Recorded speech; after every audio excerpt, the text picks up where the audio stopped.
സന്നിധിയിൽ വസിച്ചോട്ടെ, പാദങ്ങൾ ചുംബിച്ചോട്ടെ.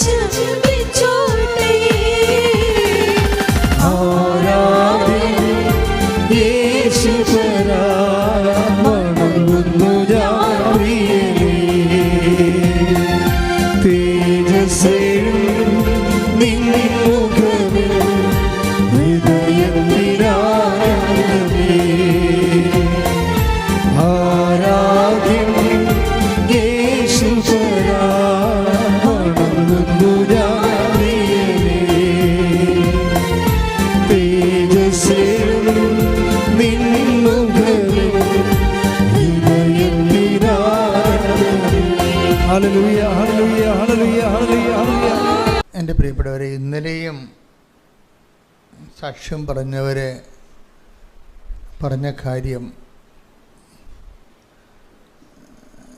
ഈ കാലഘട്ടത്തിൽ ദൈവം മനുഷ്യൻ വല്ലാതെ ഈ ഉടമ്പടി ജീവിച്ച് അതിൽ ദൈവാനുഗ്രഹവും പ്രാപിച്ച് ഇപ്പോൾ ഉടമ്പടിയിലെ വരുന്ന സാക്ഷ്യങ്ങളൊക്കെ മനസ്സിലാകുന്ന രണ്ട് കാര്യങ്ങൾ വരും. ഒന്ന് ദൈവ അനുഗ്രഹം, അതേസമയം തന്നെ ദൈവ അനുഭവം. ഈ ദൈവ അനുഭവം പ്രാപിക്കുന്നവരാണ് പറയണത് ഞങ്ങൾ ഈ ജീവിത രീതി കണ്ടിന്യൂ ചെയ്യണമെന്ന് പറയും. കാര്യം അവർക്ക് ഫീൽ ചെയ്യുന്നുണ്ട്, അവർ ദൈവ മേഖലയിലാണെന്ന് ഫീൽ ചെയ്യുന്നുണ്ട്. ഒരു കാന്തം പോലെ വല്ലാതെ ഇങ്ങനെ യേശു തൻ്റെ ഹൃദയത്തിലേക്ക് പരിശുദ്ധ അമ്മയുടെ മാധ്യസ്ഥത്തിൽ നമ്മളെ ഇങ്ങനെ പിടിച്ച് അടുപ്പിക്കണവർ തോന്നും. എൻ്റെ മക്കളെ, സഹോദരങ്ങളെ, നിങ്ങൾ ആദ്യം ശ്രദ്ധിക്കേണ്ടത് divide of your aspiring for blessings, അനുഗ്രഹത്തിന് വേണ്ടിയുള്ള നിങ്ങളുടെ അഭിവാഞ്ചകൾക്കപ്പുറത്ത് കർത്താവുമായൊരു ആത്മബന്ധത്തിന് വേണ്ടിയാണ് ഒരു മുൻഗണന കൊടുക്കേണ്ടത്. ഒന്ന് പ്രാർത്ഥിച്ച്. കർത്താവായ ദൈവമേ, ഈ ഉടമ്പടി ജീവിതത്തിലൂടെ അങ്ങുമായി ഒരു ആത്മബന്ധം എനിക്ക് വരദാനമായി നൽകണമേ. അതെന്താ വെച്ചാൽ അങ്ങനെ പറഞ്ഞ് പ്രാർത്ഥിക്കണമെന്ന് വെച്ച് കഴിഞ്ഞാൽ നമ്മളൊരു പർട്ടിക്കുലർ ബ്ലെസ്സിങ്സ്, ജോലി അല്ലെങ്കിൽ വീട്, ഇതൊക്കെ നിങ്ങൾക്ക് വേണമെന്ന് നിങ്ങളെക്കാൾ ആഗ്രഹിക്കുന്നുണ്ട് ദൈവം. അതാണ് വിഷയം. നമ്മൾ ഭക്ഷണം കഴിച്ച് മര്യാദയ്ക്ക് ജീവിക്കണമെന്ന് നമ്മളെക്കാൾ ആഗ്രഹിക്കുന്നുണ്ട് ദൈവം. ഇത് തന്നെയല്ല, അവൻ്റെ സ്വന്തം പുത്രനെ നമുക്ക് നൽകിയവൻ, അവനോടുകൂടി സമസ്തവും. അപ്പം നൽകിയവൻ പുത്രനല്ലാതെ വേറെയും കാര്യങ്ങളുണ്ടെന്നല്ല എൻ്റെ അർത്ഥം.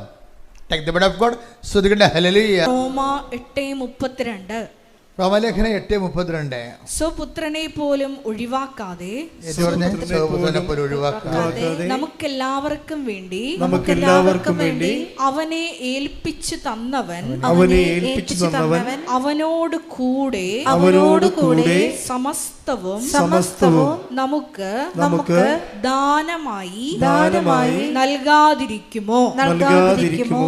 അപ്പോൾ ഈ സമസ്തവും എന്ന് പറയുമ്പോൾ ഈശോനെ നമ്മൾ ചോദിക്കുമ്പോൾ ഈശോൻ്റെ കൂടെ എന്തെല്ലാം ദൈവത്തിന് നമുക്ക് തരാനുണ്ടോ അതെല്ലാം ഇൻക്ലൂഡഡ് ആണ്. ഈശോനെ നമ്മൾ ചോദിക്കുമ്പോൾ എന്തെല്ലാം നമുക്ക് തരാൻ ദൈവത്തിന് സാധിക്കുമോ, നമ്മുടെ സാഹചര്യത്തിന് പറ്റുന്ന രീതിയിൽ എന്തെല്ലാം ആവശ്യമാണോ അതെല്ലാം. അതുകൊണ്ടാണ് നമ്മളൊരിക്കലും ഒരു പീരിയോഡിക്കലായിട്ടുള്ള ഒരു ഇൻറ്റേറിയൻ ഇടക്കാല ആത്മീയത അങ്ങനെ ഒരു സംഭവം സെറ്റ് ചെയ്യരുത്. അത് ഹെൽത്തി അല്ല.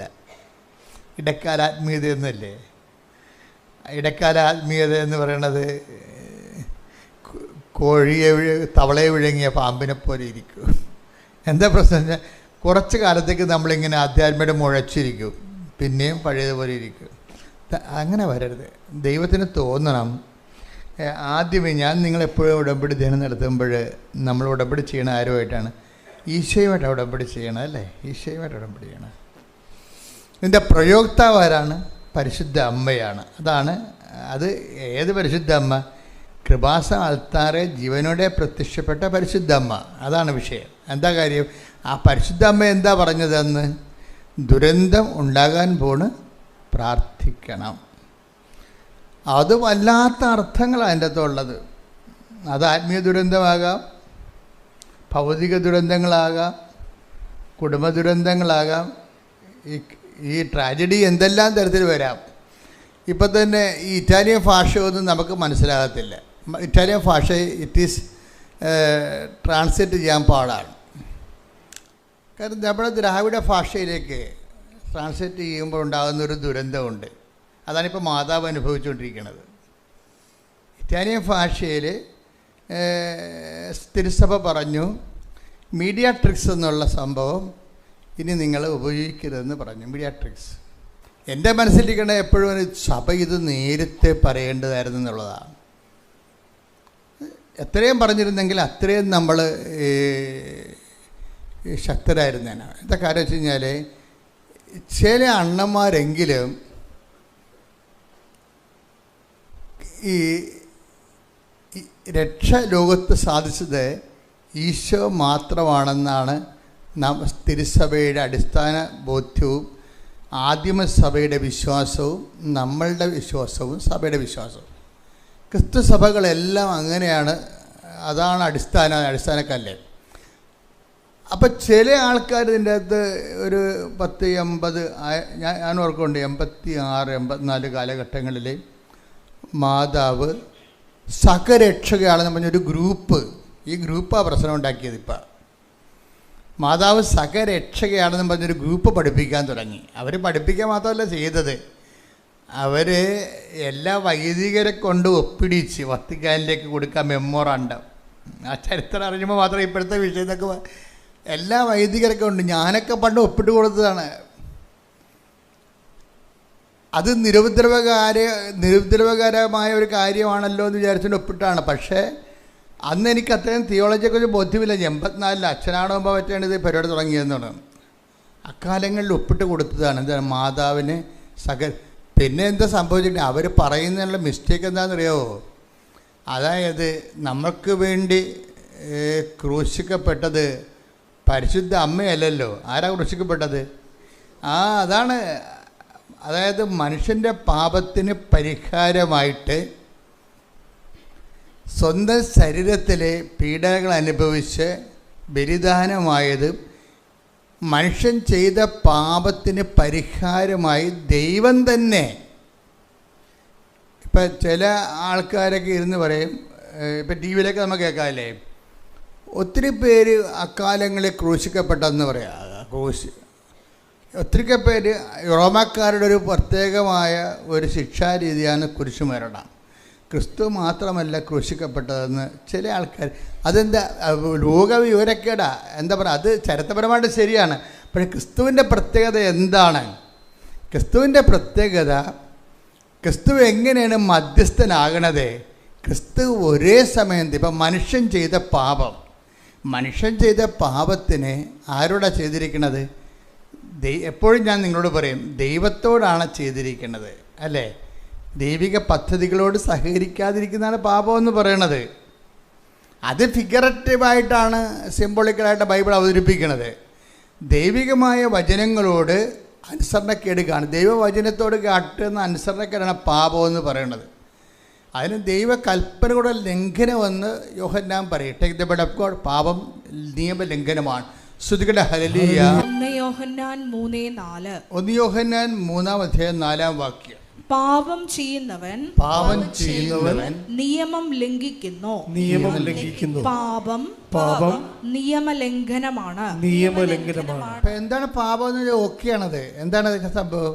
പാപം വചനത്തിൻ്റെ ലംഘനമാണ്. വചനം എന്താണ്? വചനം നമ്മളെ കർത്താവിൽ നിന്ന് വന്നു കർത്താവിലേക്ക് നമ്മൾ തിരിച്ചു പോകുന്നു. അതാണ് ഈശോ അവസാനം പറയുന്ന വാക്ക്. പിതാവേ, ഞാൻ അങ്ങേ പക്കൽ നിന്ന് വന്നു, അങ്ങേ പക്കലേക്ക് തിരിച്ചു വരികയാണ്. ചില ആൾക്കാർക്ക് തിരിച്ചു വരാൻ പറ്റത്തില്ല, വഴിതെറ്റിപ്പോവും. അതാണ് പ്രശ്നം. അതിനാണ് വചനം വെച്ചിരിക്കുന്നത്. ചൂണ്ടുപലകയായിട്ട് ഇതാണ് വഴി, ഇതിലേ പോവുക. ഉണ്ടാ ഇല്ലേ? Take the word of God, ഞാൻ അങ്ങേ പക്കൽ നിന്ന് വന്നു അങ്ങേ പക്കലേക്ക് തിരിച്ചു വരികയാണ്. Take the word of God. സ്തുതിക്കട്ടെ, ഹല്ലേലൂയ, ഹല്ലേലൂയ, ഹല്ലേലൂയ, ഹല്ലേലൂയ. പരിശുദ്ധ പരമദിവ്യകാരുണ്യത്തിന് ആരാധനയും സ്തുതിയും പുകഴ്ചയും ഉണ്ടായിരിക്കട്ടെ. പലപ്പോഴും സംഭവിക്കുന്നത്, ക്രിസ്തു എങ്ങനെയാണ് തിരിച്ചു പോയത് കൃത്യമായി ദൈവത്തിൻ്റെ വചനപ്രകാരം ജീവിച്ച് ദൗത്യം പൂർത്തിയാക്കിയാൽ തിരിച്ചു പോകണം. അപ്പം അതുകൊണ്ട് തന്നെയാണ് എല്ലാവരും ദൈവഭവനത്തിൽ നിന്ന് വന്ന് ദൈവഭവനത്തിലേക്ക് തിരിച്ചു പോകണം. നമ്മൾ തിരിച്ചു പോക്ക് ഉറപ്പ് വരുത്താനാണ് ഈ അനുതാപം വരണത്. പിതാവേ, ഞാൻ അങ്ങേ പക്കൽ നിന്ന് വന്നു അങ്ങേ പക്കലേക്ക് തിരിച്ചു വരികയാണ്. അങ്ങേ പക്കൽ നിന്ന് വരുന്നതിന് കുഴപ്പമില്ല, അത് നമ്മുടെ നടപടിയല്ല. Take the word of God, ഞാൻ അങ്ങേ പക്കൽ നിന്ന് വന്നു അങ്ങേ പക്കലേക്ക് തിരിച്ചു വരികയാണ്. Take the word of God. Yohannan 16:28. Yohannan 16:28. ഞാൻ പിതാവിൽ നിന്ന് പുറപ്പെട്ട് ഞാൻ പിതാവിൽ നിന്ന് പുറപ്പെട്ട് ലോകത്തിലേക്ക് വന്നു. ഇപ്പോൾ വീണ്ടും ലോകം വിട്ട് പിതാവിന്റെ അടുത്തേക്ക് പോകുന്നു.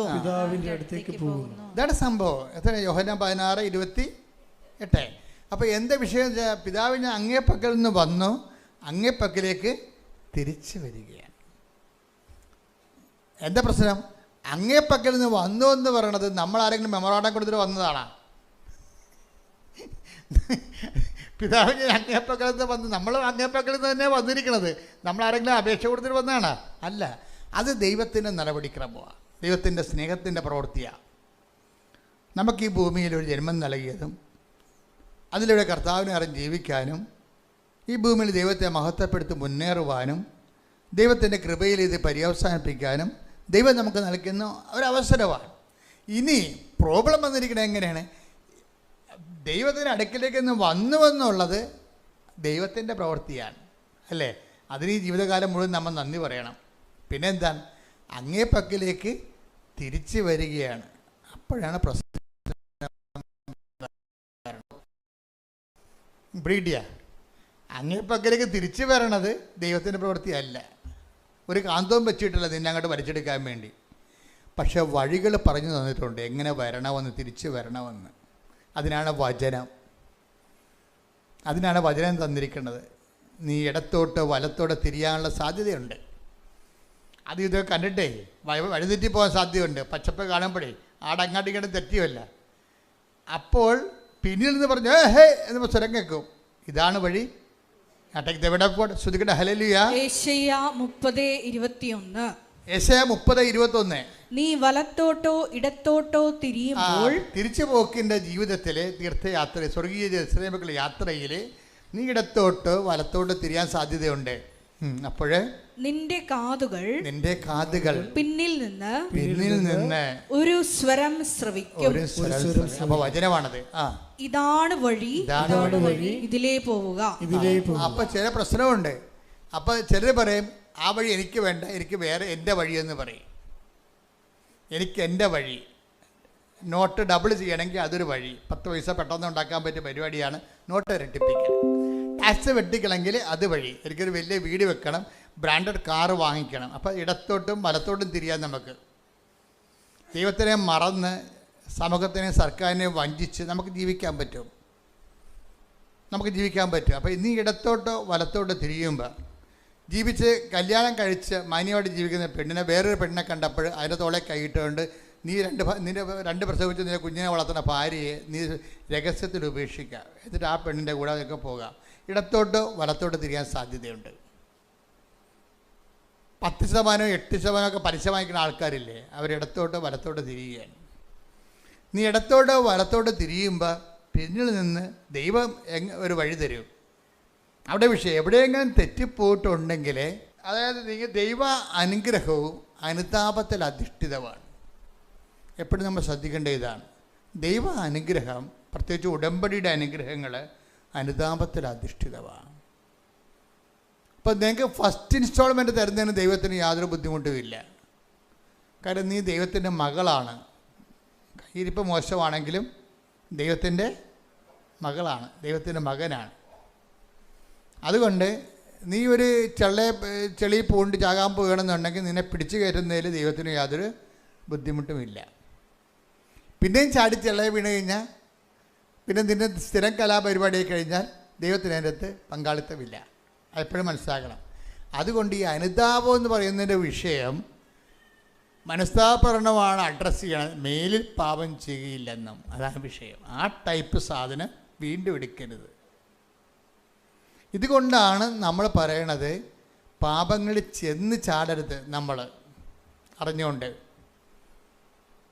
നമ്മളെ സംബന്ധിച്ചിടത്തോളം തിരിച്ച് കർത്താവിൻ്റെ ഭവനത്തിലെത്താം. ഇപ്പം നീ പ്രസവിക്കുന്ന കുഞ്ഞുങ്ങളെ ജ്ഞാനസ്ഥാനപ്പെടുത്താൻ നീ ബാധ്യസ്ഥയാണ്. എന്താ കാര്യം? നീ അങ്ങേപ്പക്കൽ നിന്ന് വന്നു, നിനക്ക് ദൈവം തന്ന കുഞ്ഞുങ്ങളെ രക്ഷയിൽ വളർത്താൻ പറ്റണം.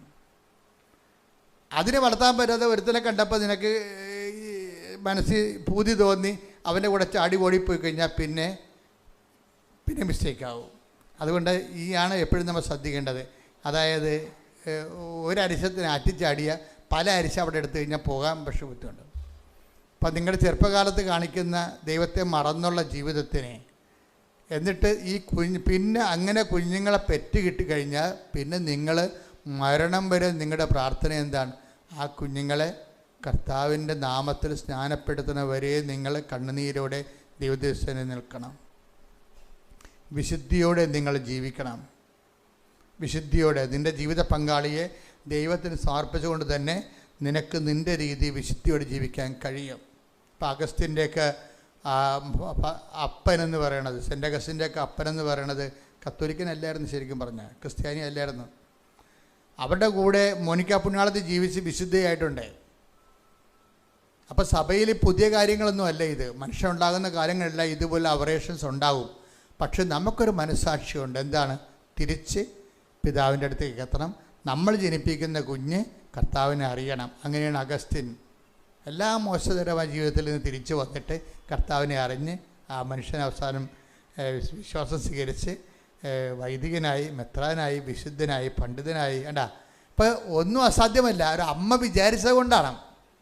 ഒരു അമ്മയുടെ അനുതാപമാണ് ഈ അഗസ്റ്റിൻ എന്ന് പറയുന്ന വിശുദ്ധൻ. ഒരു അമ്മയുടെ അവരുടെ ജീവിതകാലത്ത് പ്രത്യേക സാഹചര്യ സമ്മർദ്ദം കൊണ്ട് അവർ പെട്ടുപോയി. പക്ഷേ പെട്ടുപോയി കിടന്നതിന് പിന്നെ അത് അവിടെ കിടന്ന് നീതീകരിക്കുകയല്ല, നീതീകരിച്ച് മെഴുകേണ്ട കാര്യമില്ല. മറിച്ച് സത്യത്തെ മനസ്സിലാക്കുമ്പോൾ തിരിച്ചു വരാനുള്ള എല്ലാ ആഗ്രഹങ്ങളും മനസ്സിൽ സൂക്ഷിച്ച് അതിനുവേണ്ടി ആചാരികൾ ആത്മീയമായി ക്രമീകരിച്ച് ദൈവത്തിന് ലക്ഷ്യമാക്കി ജീവിതം പുനഃക്രമീകരിച്ച് കഴിയുമ്പോൾ അനുതാപത്തിൻ്റെ ഫലങ്ങളാവും. പ്രാർത്ഥിക്കുക. കർത്താവായ ദൈവമേ, നടന്ന് സംഭവിച്ചു പോയിട്ടുള്ള അബദ്ധങ്ങളെ അനുതാപത്തിലൂടെ ദൈവ തിരുസന്നിധിയിലെ നീതീകരിക്കപ്പെട്ടവളാകാൻ, നീതീകരിക്കപ്പെട്ടവനാകാൻ ഏകലക്ഷ്യമായ ഏകസത്യമായ യേശുക്രിസ്തുവിലേക്ക് നടന്നെടുക്കുവാൻ തിരിച്ചു ചെല്ലുമ്പോൾ ദൈവ തിരുസന്നിധിയിലെ എത്തിച്ചേരുവാൻ എന്നെ സഹായിക്കണമേ. തിരിച്ച് ചെല്ലലെ ഉറപ്പ് വരുത്തുന്നതിന് വേണ്ടി ദൈവം ഈ ഭൂമിയിൽ വെച്ചിരിക്കുന്ന സംവിധാനമാണ് സഭയുടെ പ്രബോധന അധികാരം എന്ന് പറയുന്നത്. എന്തിനാണ് സഭയുടെ പ്രബോധന അധികാരം വെച്ചിരിക്കുന്നത്? സഭ ഓരോരോ കാലത്ത് സഭയ്ക്ക് നൽകിയിട്ടുള്ള അഴിക്കാനും ബന്ധിക്കാനുമുള്ള അധികാരം വെച്ചുകൊണ്ട് സഭ നമ്മുടെ തിരിച്ചു ചെല്ലലെ, ദൈവത്തിലേക്ക് തിരിച്ചു ചെല്ലലെ സുഗമമാക്കും. സഭ ചെയ്യുന്നത് സുഗമമാക്കുകയാണ്. എന്താ കാര്യം? എവിടെയെങ്കിലുമൊക്കെ ചില സമയത്ത് ചില തർക്കവിതർക്കങ്ങളൊക്കെ ഉണ്ടാവും. മാതാവിൻ്റെ കന്യത്വത്തെക്കുറിച്ചോ ദൈവമാതൃത്വത്തെക്കുറിച്ചോ അമലോത്ഭവത്തെക്കുറിച്ചോ ഓരോ കാലഘട്ടങ്ങളിലെ മനുഷ്യന്മാരുടെ എതിർചിന്തകളൊക്കെ വരും. അപ്പം ആ എതിർചിന്തകൾ വരുമ്പോൾ നമ്മുടെ യാത്രകളെ അത് ദുർഗമനം ചെയ്ത് അതിൻ്റെ സ്പീഡ് കുറക്കും. അപ്പം സഭയാണ് ഈ തടസ്സങ്ങൾ മാറ്റുന്നത്. എന്തെന്ത് ചെയ്യും? സഭ പറയും ഇന്നതാണ് നമ്മൾ വിശ്വസിക്കേണ്ടത് എന്ന് പറയും. ഇന്നതാണ് വിശ്വസിക്കേണ്ടത്. ഇപ്പം സഭ ഇപ്പം എന്താ പറഞ്ഞിരിക്കുന്നത്? മീഡിയാട്രിക്സ് എന്ന് പറഞ്ഞു കഴിഞ്ഞാൽ രക്ഷാകര മാധ്യസ്ഥം. രണ്ടു തരം മാധ്യസ്ഥമുണ്ട്. മലയാളത്തിലെല്ലാം മാധ്യസ്ഥം എന്നാണ് പറയണമെങ്കിലും അപേക്ഷാ മാധ്യസ്ഥമുണ്ട്, പ്രാർത്ഥനാ മാധ്യസ്ഥമുണ്ട്, രക്ഷാകര ദൗത്യ മാധ്യസ്ഥമുണ്ട്. എന്ന് വെച്ചാൽ രക്ഷാകര ദൗത്യം എന്ന് പറഞ്ഞാൽ എന്താ? രക്ഷാകര ദൗത്യം മനുഷ്യൻ ചെയ്ത പാപത്തിന് പരിഹാരമായിട്ട് മനുഷ്യൻ ആരോടാണ് ചെയ്തത്? ദൈവത്തോടാണ് ചെയ്തത്. എന്താണ് ചെയ്തത്? ദൈവത്തിൻ്റെ വചനം ലംഘിക്കുകയാണ് ചെയ്തത്. ഇപ്പം ഉള്ളൊരു കുഴപ്പം ഇവിടെ വന്നിരിക്കുന്നത്, ഇപ്പം നിങ്ങൾ എന്നോട് പാപം ചെയ്താൽ തെറ്റ് ചെയ്ത് കഴിഞ്ഞാൽ ഞാൻ ക്ഷമിക്കും. പക്ഷേ ഒരു പ്രോബ്ലം എന്ന് വെച്ച് കഴിഞ്ഞാൽ നിങ്ങളെ ഇപ്പം ഞാൻ എപ്പോഴും നിങ്ങളോട് പറയുന്ന സിമ്പിൾ ഉദാഹരണമില്ലേ? എന്താ പറയണത്? നിങ്ങളൊരു കല്ല് പെറുക്കി ഒരു പട്ടി എറിയുന്നു. പട്ടി കുറച്ചുകൊണ്ട് പോകും. ചില പട്ടിയാണെങ്കിൽ ട്രെയിനിലാണെങ്കിൽ നിങ്ങളുടെ പടലിൽ കൊണ്ടുപോകും, അല്ലെങ്കിൽ നാട്ടുപട്ടിയാണെങ്കിൽ ഇത് ഓടിക്കളി. നിങ്ങൾ കല്ല് പെറുക്കി ഒരു മനുഷ്യനെ എറിയുന്നു. നിങ്ങൾ അയാളുടെ തലക്ക് മുകളിൽ മുറിവുണ്ടെങ്കിൽ അയാളുണ്ടെങ്കിൽ പോലീസ് സ്റ്റേഷനിൽ കംപ്ലൈൻറ്റ് കൊടുക്കും. എറിഞ്ഞ കല്ലൊന്നാണ്, എറിഞ്ഞത് നിങ്ങളാണ്. പക്ഷേ ഇപ്പം ഗ്രാവിറ്റി വ്യത്യാസം വന്നു. തലക്ക് മുകളിൽ മുറിവുണ്ട്, പോലീസ് എന്ത് ചെയ്യും? വധശ്രമത്തിന് കേസെടുക്കും. പണിയായി. കല്ലൊന്നാണ്, പട്ടി എറിഞ്ഞ കല്ല് തന്നെയാണ്. ഇപ്പം എന്നാ പറ്റിയിരിക്കണത്? ഞാൻ ഇപ്പം ഇത് പറയണമെന്നറിയാവോ? ഇവിടെ സുവിശേഷത്തിൻ്റെ സീറോ നോളജുള്ള ആൾക്കാരും ഇത് കേൾക്കുന്നുണ്ട്. അതുകൊണ്ട് അവർക്ക് കൂടി മനസ്സിലാക്കാനാണ് ഇത് ലളിതമായി പറയണത്, വളരെ ലളിതമായി പറയണത്. പണ്ഡിതന്മാർക്ക് ചിലപ്പോൾ ഇത് ബോറായിട്ട് തോന്നും, ക്ഷമിക്കുക, വേറെ മാർഗ്ഗമൊന്നുമില്ല. ഈ വിഷയം തന്നെ നമ്മൾ ദൈവത്തോട് ചെയ്താലോ അപരിഹാര്യമായി പോകും. അതാണ് വിഷയം വന്നിരിക്കുന്നത്. ഇത് ബാലൻസ് ചെയ്യുക. അത് രക്ഷാ നടപടിക്രമങ്ങൾ മനസ്സിലാക്കണം. ഇതേ തെറ്റ് തന്നെ നമ്മൾ മനുഷ്യൻ ദൈവത്തോട് ചെയ്യുമ്പോൾ എന്ത് പറ്റും? മനുഷ്യന് അത് പരിഹരിക്കാൻ പറ്റാതെ വരും. അപ്പോൾ പിന്നെ ഉള്ള മാർഗം എന്താണ്? ദൈവം തന്നെ മനുഷ്യനാകണം. മനസ്സിലായില്ലേ? അതാണ് ഈശോ എന്ന് പറയുന്നത്. ദൈവം തന്നെ മനുഷ്യനായിട്ട് മനുഷ്യൻ ചെയ്ത പാപത്തിന് മനുഷ്യപ്രകൃതിയിൽ പീഡകൾ അനുഭവിച്ചുകൊണ്ട് ദൈവത്തോട് പരിഹാരം ചെയ്യണം. അങ്ങനെയാണ് ക്രിസ്തു മധ്യസ്ഥനാകുന്നത്. അതാണ് ഏക മധ്യസ്ഥൻ. മനസ്സിലായില്ലേ? ഏക മധ്യസ്ഥൻ മീഡിയേറ്റേഴ്സ് എന്ന് പറഞ്ഞാൽ അതാണ്. എന്നുവെച്ചാൽ ആർക്കും പരിഹരിക്കാൻ പറ്റത്തില്ല. അല്ലാതെ പ്രാർത്ഥനയ്ക്ക് മധ്യസ്ഥം വഹിക്കണം അല്ല വിഷയം. ഈ മനുഷ്യപ്രകൃതി വന്നുപോയ വരപ്രസാദത്തിൻ്റെ ശോഷണവും അത് പരിഹരിക്കാൻ നഷ്ടപ്പെട്ടു പോയ ദൈവിക ജീവനും കൃപയും അതാണ് വചനം പറയണത്. അവൻ്റെ നാമത്തിൽ വിശ്വസിക്കുന്നവർക്കെല്ലാം കൃപയും സത്യവും യേശുക്രിസ്തു വഴി ഹല്ലേലൂയ. കൃപയും സത്യവും യേശുക്രിസ്തു വഴി ഉണ്ടായി. യോഹന്നാൻ 1:17 എന്തുകൊണ്ടെന്നാൽ നിയമം മോശ വഴി നൽകപ്പെട്ടു, വചനം മോശ വഴി നൽകപ്പെട്ടു, കൃപയും സത്യവുമാകട്ടെ യേശുക്രിസ്തു വഴി ഉണ്ടായി. ഇപ്പൊ കൃപയെന്ന് പറഞ്ഞാൽ എന്താണ്? അപ്പായുടെ പ്രസാദമാണ്. ഈ അപ്പായുടെ പ്രസാദം എപ്പോഴുണ്ടായതാണ്? പാപത്തിന് റൈറ്റായിട്ടുള്ള നീതിനിഷ്ഠമായിട്ടുള്ള പരിഹാരം ദൈവത്തോട് മനുഷ്യൻ ചെയ്ത പാപത്തിന് മനുഷ്യന് പരിഹരിക്കാൻ പറ്റാത്തത് കൊണ്ട് ദൈവം തന്നെ മനുഷ്യനായി മനുഷ്യപ്രകൃതിയിൽ അവൻ്റെ മേലുള്ള ശിക്ഷ നമുക്ക് രക്ഷയായെന്ന് പറഞ്ഞു. Take the word of God. സ്തുതിക്കട്ടെ. ഹല്ലേലൂയ. യെശയ്യാ 53:5 നമ്മുടെ അതിക്രമങ്ങൾക്ക് വേണ്ടി അവൻ മുറിവേൽപ്പിക്കപ്പെട്ടു. നമ്മുടെ അതിക്രമങ്ങൾക്ക് വേണ്ടി അവളല്ല മുറിവേൽപ്പിക്കപ്പെട്ടത്. മനസ്സിലായില്ലേ? അതാണ് വിഷയം. ആരാണ് മുറിവേൽക്കപ്പെട്ടത്? അവൻ, യേശു. അതാണ് നമ്മുടെ അതിക്രമങ്ങൾക്ക് വേണ്ടി അവൻ മുറിവേൽപ്പിക്കപ്പെട്ടു. നമ്മുടെ അകൃത്യങ്ങൾക്ക് വേണ്ടി ക്ഷതമേൽപ്പിക്കപ്പെട്ടു. അവന്റെ മേലുള്ള ശിക്ഷ നമുക്ക് രക്ഷ നൽകി. അവന്റെ ക്ഷതങ്ങളാൽ നാം സൗഖ്യം പ്രാപിച്ചു. 5-6 വായിച്ചത്. ഐസയ്യാ 53:6 കർത്താവിൻ്റെ ഈ വചനം കേൾക്കുമ്പോഴേ നമ്മുടെ കണ്ണ് നിറയണം. കാര്യം അത്ര വലിയ ദൈവിക പദ്ധതിയാണ്, രക്ഷാകര പദ്ധതിയാണ് ദൈവം ഈശോയിലൂടെ നിറവേറ്റുന്നത്. അതാണ് ആ രക്ഷകൻ ആരാണെന്ന് നമുക്ക് മനസ്സിലാകും. അവൻ്റെ മേലുള്ള ശിക്ഷയാണ് നമുക്ക് രക്ഷ നൽകിയത്. അവൻ നമുക്ക് പകരക്കാരനായി ക്രൂശിക്കപ്പെട്ടു. നമ്മളെ ക്രൂശിക്കപ്പെടും. നമ്മുടെ പാപത്തിന് ശിക്ഷയായിട്ട് നമ്മളെ ക്രൂശിക്കപ്പെടുന്നതിന് പകരമാണ് അവൻ നമ്മുടെ പകരക്കാരനായി. നമ്മുടെ രോഗങ്ങളവൻ ഏറ്റെടുത്തത്. ഭാരങ്ങൾക്ക് വേണ്ടി, പാപങ്ങൾക്ക് വേണ്ടി അവൻ പരിഹാരം ചെയ്തു. അത് നമ്മൾ ആവർത്തിച്ച് വായിച്ചു നോക്കി. താഴേക്ക് വായിച്ച് നിങ്ങൾ ശ്രദ്ധിച്ചുകൊണ്ടിരിക്കട്ടെ. കർത്താവിൻ്റെ വലിയ അഭിഷേകം കൊണ്ടാണ് സമയം. യേശുവേ നന്ദി. ഹല്ലേലൂയ ഹല്ലേലൂയ ഹല്ലേലൂയ ഹല്ലേലൂയ ഹല്ലേലൂയ ഹല്ലേലൂയ ഹല്ലേലൂയ ഹല്ലേലൂയ. 6 മുതൽ താഴേക്ക് വായിക്കുക. ആടുകളെ പോലെ നാം വഴിതെറ്റിപ്പോയി.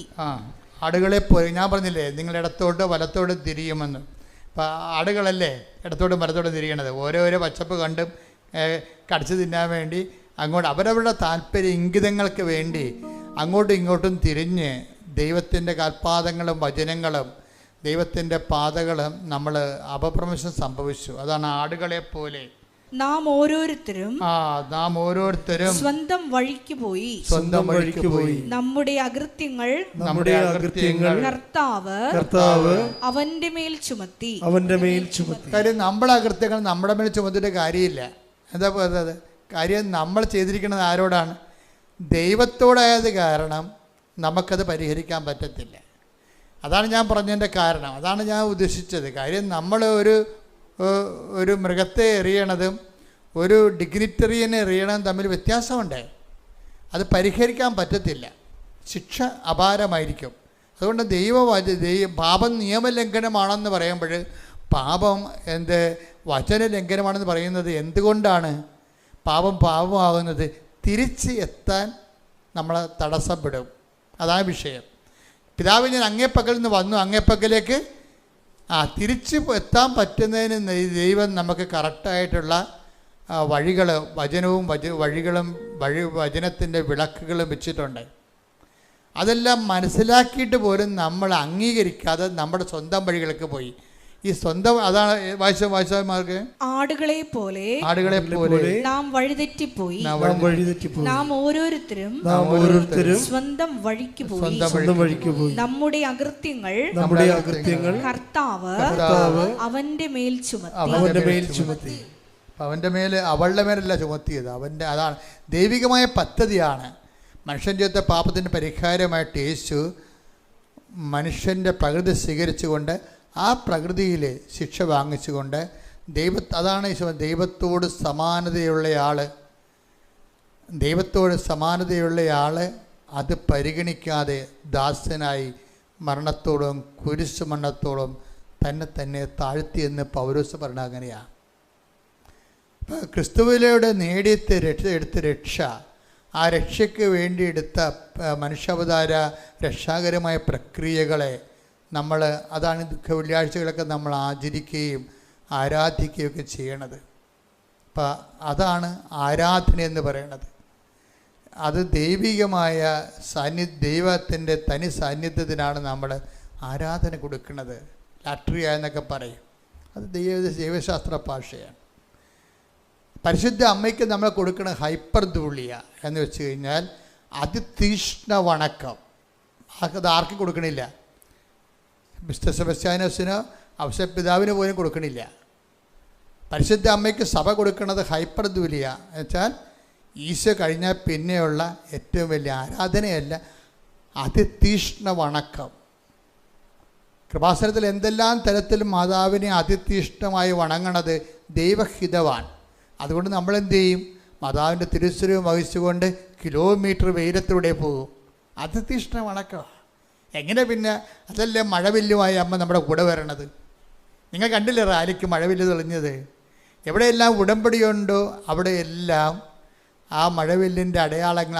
അമ്മയുടെ ഏറ്റവും വലിയ രസമെന്ന് പറയണത് അടയാളങ്ങൾ ഇതുപോലെ ദൈവം അമ്മയ്ക്ക് പ്രത്യേക അധികാരം കൊടുത്തിരിക്കുകയാണ്. എന്താണ്? മനുഷ്യന്മാരുടെ കാര്യത്തിൽ ലളിതമായി ഇടപെടാൻ. ഏറ്റവും വിദ്യാഭ്യാസം, ആധ്യാത്മിക വിദ്യാഭ്യാസം കുറവുള്ളവന് പോലും മാതാവിൻ്റെ സാന്നിധ്യം ഫീൽ ചെയ്യും. കാര്യം മാതാവ് ദൈവത്തിൻ്റെ പദ്ധതിയാണ്. അതുകൊണ്ടാണ് ഇപ്പം ഞാൻ ഫ്രാൻസിൽ ലൂർദ് പള്ളിയിൽ ചെല്ലുമ്പോഴുണ്ട് അതിതീഷ്ണമായ നാർദിൻ സുഗന്ധമാണ് നിറഞ്ഞു നിൽക്കുന്നത്. ഓരോ പള്ളിയിൽ നിന്ന് 3 പള്ളി ഒറ്റ നില 3 പള്ളിയാണ്. ആ 3 പള്ളിയിലും മാറി മാറി കയറുമ്പോഴൊക്കെ എല്ലാം. അപ്പം ഞാൻ എൻ്റെ കൂടെയുള്ളവർ പറയും അതിതീഷ്ണമായ നാർദിൻ, പുരാതന നാർദിൻ സുഗന്ധത്തിൻ്റെ ഗന്ധമെന്ന് പറയും. അപ്പോൾ ആത്മാവ് പറയും അമ്മയുടെ സാന്നിധ്യം നിന്നെ ബോധ്യപ്പെടുത്തുകയെന്ന് പറയും. അപ്പോൾ എനിക്ക് അതറിയണം. അപ്പോൾ ദൈവം എന്നോട് സംസാരിക്കുന്നത് എനിക്ക് 100 അനുഭവങ്ങളുണ്ട്. അപ്പോൾ ഞാൻ മുറി ചെന്നിട്ട് പറഞ്ഞ് എന്താണ് ലൂർദ് പള്ളി സംഭവിച്ചെന്ന് ചോദിക്കുമ്പോൾ ഉടനെ ഓപ്പൺ ചെയ്യും, 12:3 കാണിക്കും. 12:3 യോഹന്നാൻ്റെ സുവിശേഷം. മറിയം ഒരു കുപ്പി ആദ്യം സുഗന്ധതൈലം എടുത്തുകൊണ്ട് അവൻ്റെ പാദങ്ങളിൽ പൂശിയെന്നു.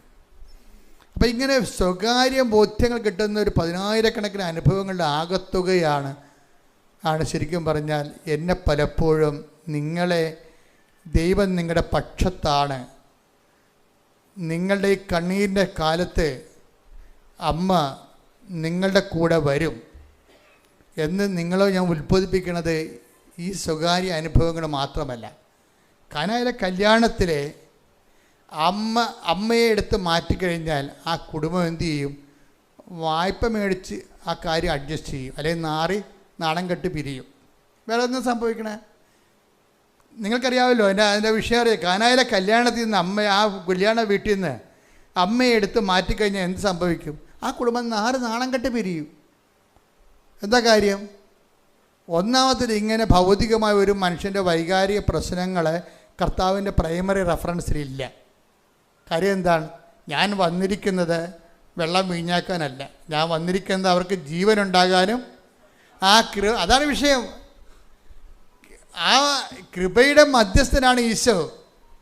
മനുഷ്യാവതാര രഹസ്യത്തിലൂടെ മുഴുവൻ കൃപകളുടെ ഏക മധ്യസ്ഥനായിട്ട് ആര് വരുന്നു? ഈശോ വരുന്നു. അല്ലെങ്കിൽ ലോകസംഘടനകളൊക്കെ ഉണ്ടാക്കുന്ന അജണ്ടകളിലൂടെ നമ്മുടെ കാല് പിടിച്ച് വെച്ച് അവർ നമ്മളെ അടിമകളെപ്പോലെ ബാബിലോണിലോട്ട് ചങ്ങലയിട്ട് കൂട്ടിക്കൊണ്ടു പോകണ ഒരു കാലഘട്ടം ഉണ്ടായിട്ടുണ്ട്. ഒരു സംശയമില്ല കാര്യത്തിൽ. നമ്മൾ എന്ത് ചിന്തിക്കണം, എന്ത് വിശ്വസിക്കണമെന്നുള്ളത്, എന്ത് പ്രചരിപ്പിക്കണമെന്നുള്ളത് പറയുന്നതിന് ഒരു ബദൽ സംവിധാനങ്ങൾ, അന്തിക്രിസ്തുവിൻ്റെ സംവിധാനങ്ങൾ ലോകത്ത് പ്രവർത്തിക്കുന്നുണ്ട്. അത് ലോകത്തുണ്ടെന്ന് യോഹന്നാൻ ആദ്യമേ ഡിക്റ്റേറ്റ് ചെയ്തതാണ്. അത് ആർക്ക് വേണ്ടിയാണ് ലോകത്ത് ഡിക്റ്റേറ്റ് ചെയ്തത്? സഭയ്ക്ക് വേണ്ടിയാണ്. അത് ലോകത്തിലുണ്ടെന്ന്. ചില സമയത്ത് അത് പ്രബലപ്പെടും. കാര്യം നമ്മുടെ നാക്കിൽ കയറിയിരുന്നുകൊണ്ട് വേറെ ആൾക്കാർ സംസാരിക്കാൻ അനുവദിക്കരുത്. ശ്രദ്ധിക്കട്ടെ. ഹല്ലേലൂയ. എന്താ പറയുക? നിത്യത എന്നുള്ള ദൈവികമായ ലക്ഷ്യങ്ങൾ, ഈശോയെക്കുറിച്ചുള്ള ലക്ഷ്യങ്ങളാണ്. ഈശോ എന്താ പറയണത്? അവൻ്റെ നാമത്തിൽ വിശ്വസിക്കുന്നവർക്കെല്ലാം കൃപയ്ക്ക് മേൽ കൃപ ലഭിച്ചിരിക്കുന്നു. അതുപോലെ തന്നെ യോഹന്നാൻ 1:12 എടുത്ത് ശ്രദ്ധിക്കട്ടെ. ഹല്ലേലൂയ. ഹല്ലേലൂയ ഹല്ലേലൂയ ഹല്ലേലൂയ ഹല്ലേലൂയ. യേശുവേ നന്ദി. ഹല്ലേലൂയ ഹല്ലേലൂയ ഹല്ലേലൂയ ഹല്ലേലൂയ ഹല്ലേലൂയ ഹല്ലേലൂയ. യോഹന്നാൻ 1:12 തന്നെ സ്വീകരിച്ചവർക്കെല്ലാം തന്റെ നാമത്തിൽ വിശ്വസിക്കുന്നവർക്കെല്ലാം ദൈവമക്കളാകാൻ അവൻ കഴിവ് നൽകി. ഈ കഴിവാണ് കൃപയെന്ന് പറയണത്. അതുകൊണ്ടാണ് 16 വായിച്ചേ. അവന്റെ പൂർണ്ണതയിൽ നിന്ന് നാമെല്ലാം കഴിവിന് മേൽ കഴിവ്. അതാണ് വിഷയം. അവന്റെ പൂർണ്ണതയിൽ നിന്ന് അവനെന്താണ്?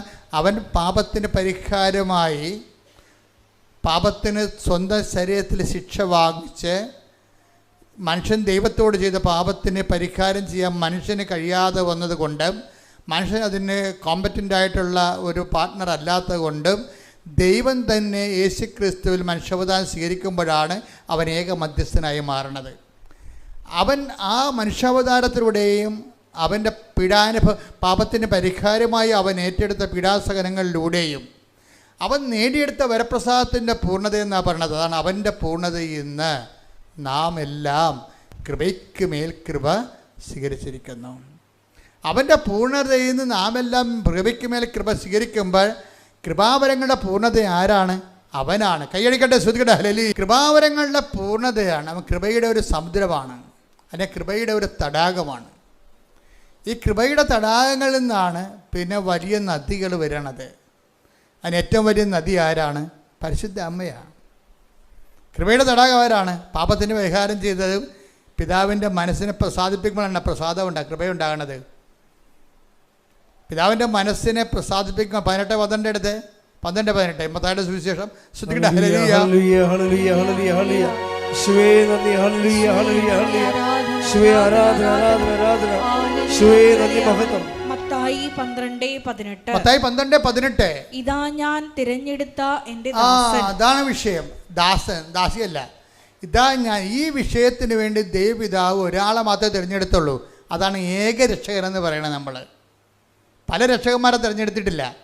ഇതാ ഞാൻ തിരഞ്ഞെടുത്ത പക്ഷേ എന്റെ ദാസൻ, എൻ്റെ ദാസൻ, എന്റെ ആത്മാവ് എൻ്റെ ആത്മാവ് പ്രസാദിച്ച, ആ പ്രസാദമാണ് കൃപയെന്ന് പറയണം. മനസ്സിലായില്ലേ? എൻ്റെ ആത്മാവ് പ്രസാദിച്ച എന്റെ പ്രിയപ്പെട്ടവൻ, എൻ്റെ പ്രിയപ്പെട്ടവൻ, ഞാൻ അവന്റെ മേൽ എന്റെ ആത്മാവിനെ അയക്കും, എൻ്റെ ആത്മാവിനെ അയക്കും.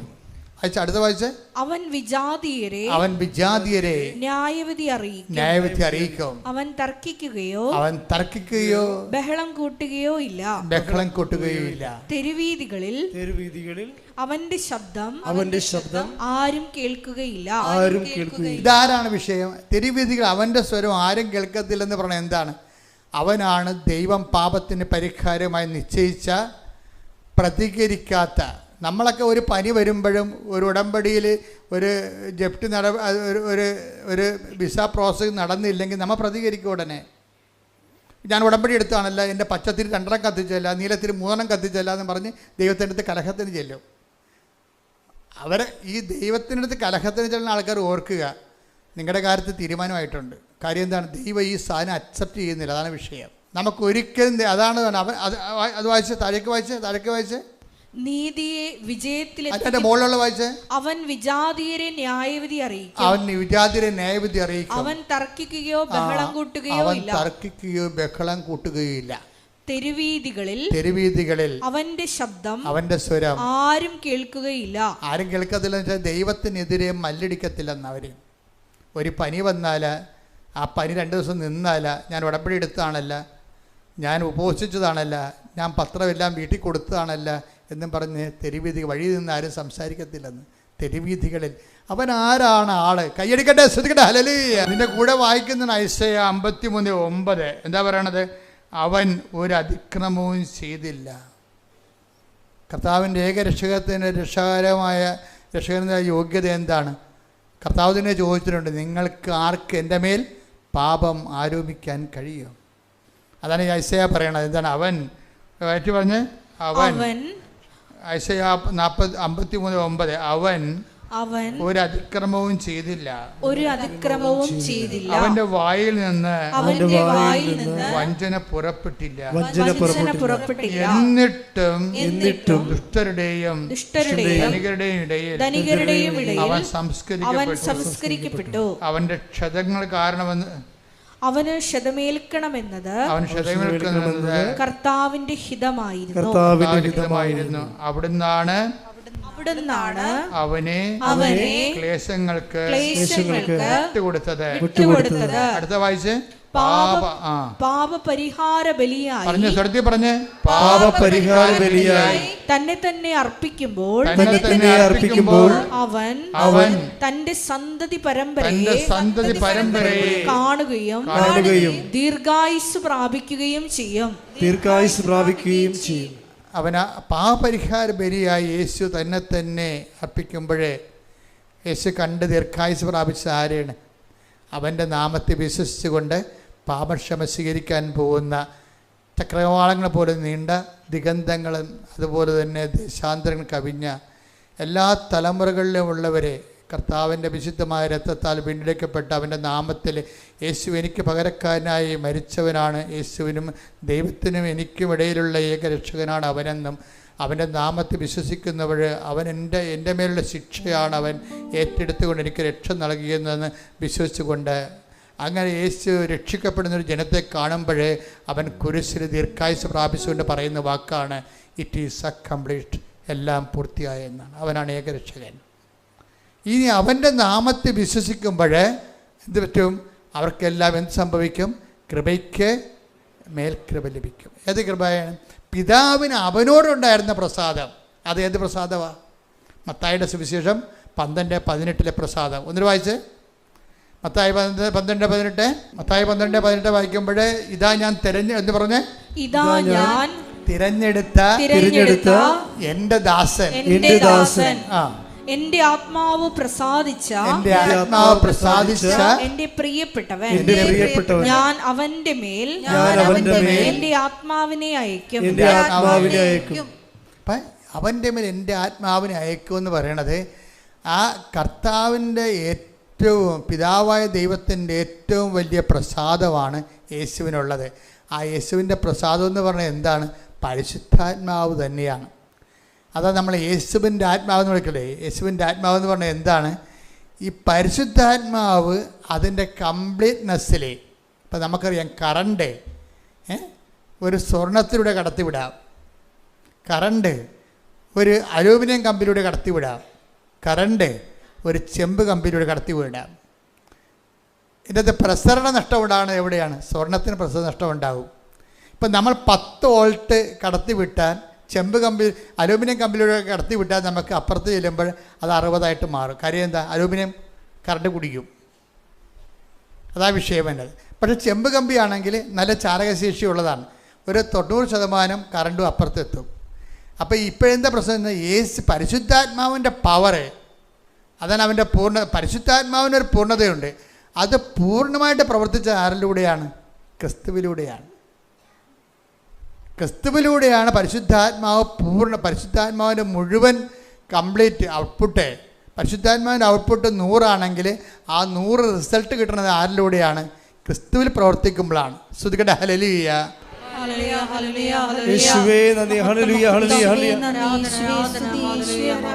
അതാണ് നമ്മൾ ക്രിസ്തുവിൻ്റെ ആത്മാവ് എന്ന് പറയുന്നത്. കർത്താവിൻ്റെ ആത്മാവെന്നൊക്കെ പറയത്തില്ലേ? ക്രിസ്തുവിൻ്റെ ആത്മാവെന്ന് പറയും. ക്രിസ്തുവിൽ പ്രവർത്തിച്ച് 100% റിസൾട്ട് ഉണ്ടാക്കിയ പരിശുദ്ധാത്മാവ്. ആ പരിശുദ്ധാത്മാവാണ് കൃപയുടെ സോഴ്സ് എന്ന് പറയണത്. കർത്താവിൻ്റെ യേശു കൃപയെന്ന് പറയുന്നത് എന്താണ്? യേശുവിൽ വസിച്ച് യേശുവിൻ്റെ പീഡാനുഭവത്തിൽ പ്രസാദിച്ച പിതാവ് അവനും നൽകിയ പ്രസാദം അതെന്താണ്? പരിശുദ്ധാത്മാവിൻ്റെ ഫുൾ സിംഗായി ആ പുത്രനിൽ വിളങ്ങി നിൽക്കുന്നു. അപ്പോൾ അവൻ്റെ നാമത്തിൽ വിശ്വസിക്കുന്നവർക്കെല്ലാം കൃപയ്ക്ക് മേൽ കൃപ ലഭിച്ചിരിക്കുന്നു. ഇനി അവൻ്റെ നാമത്തിൽ ആരെല്ലാം വിശ്വസിച്ച്? ആദ്യം വിശ്വസിച്ചത് ആരാണ്? അമ്മയാണ് വിശ്വസിച്ചത്. അവൻ്റെ നാമത്തിൽ ആദ്യം വിശ്വസിച്ചത് ആരാണ്? അമ്മയാണ് വിശ്വസിച്ചത്. എങ്ങനെ വിശ്വസിച്ചതാണ്? നീ ഗർഭം ധരിച്ച പുത്രനെ പ്രസവിക്കുമെന്ന് പറയുമ്പോൾ അമ്മ പറഞ്ഞു, ഇതാ കർത്താവിൻ്റെ ദാസി എന്ന് പറയണേ. ഇതാ മറ്റൊരു കർത്താവ് എന്നല്ല പറഞ്ഞത്, ഇതാ കർത്താവിൻ്റെ ദാസി, അങ്ങേ വചനം പോലെ എന്നിൽ നിറവേറട്ടെ. അതാണ് ഫസ്റ്റായിട്ട് ക്രിസ്തുവിൽ വിശ്വസിച്ചത് ആരാണ്? അമ്മ. അപ്പം ഫസ്റ്റായിട്ട് അമ്മ ക്രിസ്തുവിൽ വിശ്വസിക്കുമെന്ന് ദൈവത്തിന് അറിയാവുന്നത് കൊണ്ട് ക്രിസ്തു നേടിയെടുക്കാനിരുന്ന കൃപ ആദ്യമേ അമ്മയ്ക്ക് ഈശോ കൊടുക്കും അഡ്വാൻസായിട്ട്. അതാണ് hail Mary full of grace, കൃപ നിറഞ്ഞവളെ സ്വസ്തി. ആ കൃപയെ അതാണ് ക്രിസ്തു വഴി നേടിയെടുക്കാനിരുന്ന കൃപയുടെ ആദ്യ പങ്കാളിയാണ് അമ്മ. കൈയടിക്കട്ടെ, ശ്രുതിക്കട്ടെ. ഹല്ലേലൂയ. പരമദിവ്യ കാരുണ്യത്തിന് ആരാധനയും സ്തുതിയും പുകഴ്ചയും ഉണ്ടായിരിക്കട്ടെ. അപ്പോൾ അവൻ്റെ നാമത്തിൽ വിശ്വസിക്കുന്നവർക്കെല്ലാം കൃപയ്ക്ക് മേൽ കൃപ. കൃപയ്ക്ക് മേൽ കൃപ എന്ന് പറയുമ്പോൾ അമ്മയ്ക്ക് ലഭിച്ചത് എന്താണ്? പൂർണ്ണ കൃപയാണ് ലഭിച്ചത്. അതുകൊണ്ടാണ് നമ്മൾ പറയണത് യേശു കൃപയുടെ പൂർണ്ണതയാണ്. അതിൽ നിന്നുള്ള ആ തടാകത്തിൽ നിന്നുള്ള ഏറ്റവും വലിയ പെരിയാറ് പോലെ ഏറ്റവും വലിയ നദിയാണ്. ഭാരതത്തിലെ പല കേരളത്തിൽ പല നദികളുണ്ട്. ഭാരതപ്പുഴയുണ്ട്, പെരിയാറുണ്ട്, അതുപോലെയുള്ള വലിയ നദികളുണ്ട്, പമ്പാ നദിയുണ്ട്. അപ്പം അതുപോലെ തന്നെ കൃപയുടെ ഏറ്റവും വലിയ നദിയാണ് ക്രിസ്തു നേടിയെടുത്ത കൃപയുടെ ആ തടാകത്തിൽ നിന്ന് ഉത്ഭവിക്കുന്ന മനുഷ്യരാശിയിലേക്ക് ഒഴുകുന്ന ഏറ്റവും വലിയ കൃപയുടെ നദിയാണ് അമ്മ. അതുപോലെ തന്നെ വിശുദ്ധന്മാരിലുണ്ട് മാധ്യശക്തി. അത് കഴിഞ്ഞാൽ അങ്ങനെ ഓരോരോ ഇപ്പം തന്നെ അലീസ സിസ്റ്ററിനെ വിശുദ്ധ വാഴ്ത്തപ്പെട്ടവർ പ്രഖ്യാപിച്ചില്ലേ. അപ്പം ദൈവത്തിൽ നിന്ന് നേടിയെടുത്ത കൃപകൾ അതനുസരിച്ചുള്ള വചന സരണിയിലൂടെ കടന്നു പോകുമ്പോൾ അവർ രക്ഷാകര പദ്ധതിയോട് സഹകരിച്ചുകൊണ്ട് സുവിശേഷ കൈമാറ്റത്തിന് വേണ്ടി ജീവിതം, ഒരു സമൂഹത്തിൻ്റെ ഒരു കാലഘട്ടത്തിലെ ജീവിതം ക്രമീകരിക്കുമ്പോൾ അതിന് കൃപ ആവശ്യമാണ്. അപ്പം അതുപോലെ അത് ചെറുതും വലുതുമായ കൃപകളുടെ ഒഴുക്കുകളെല്ലാം ക്രിസ്തുവിൻ്റെ നെഞ്ചിൽ നിന്നാണ് ഒഴുകി വരണത്. നമുക്കത് ആദ്യമായിട്ട് കിട്ടുന്നത് കൂദാശകളിലൂടെയാണ്.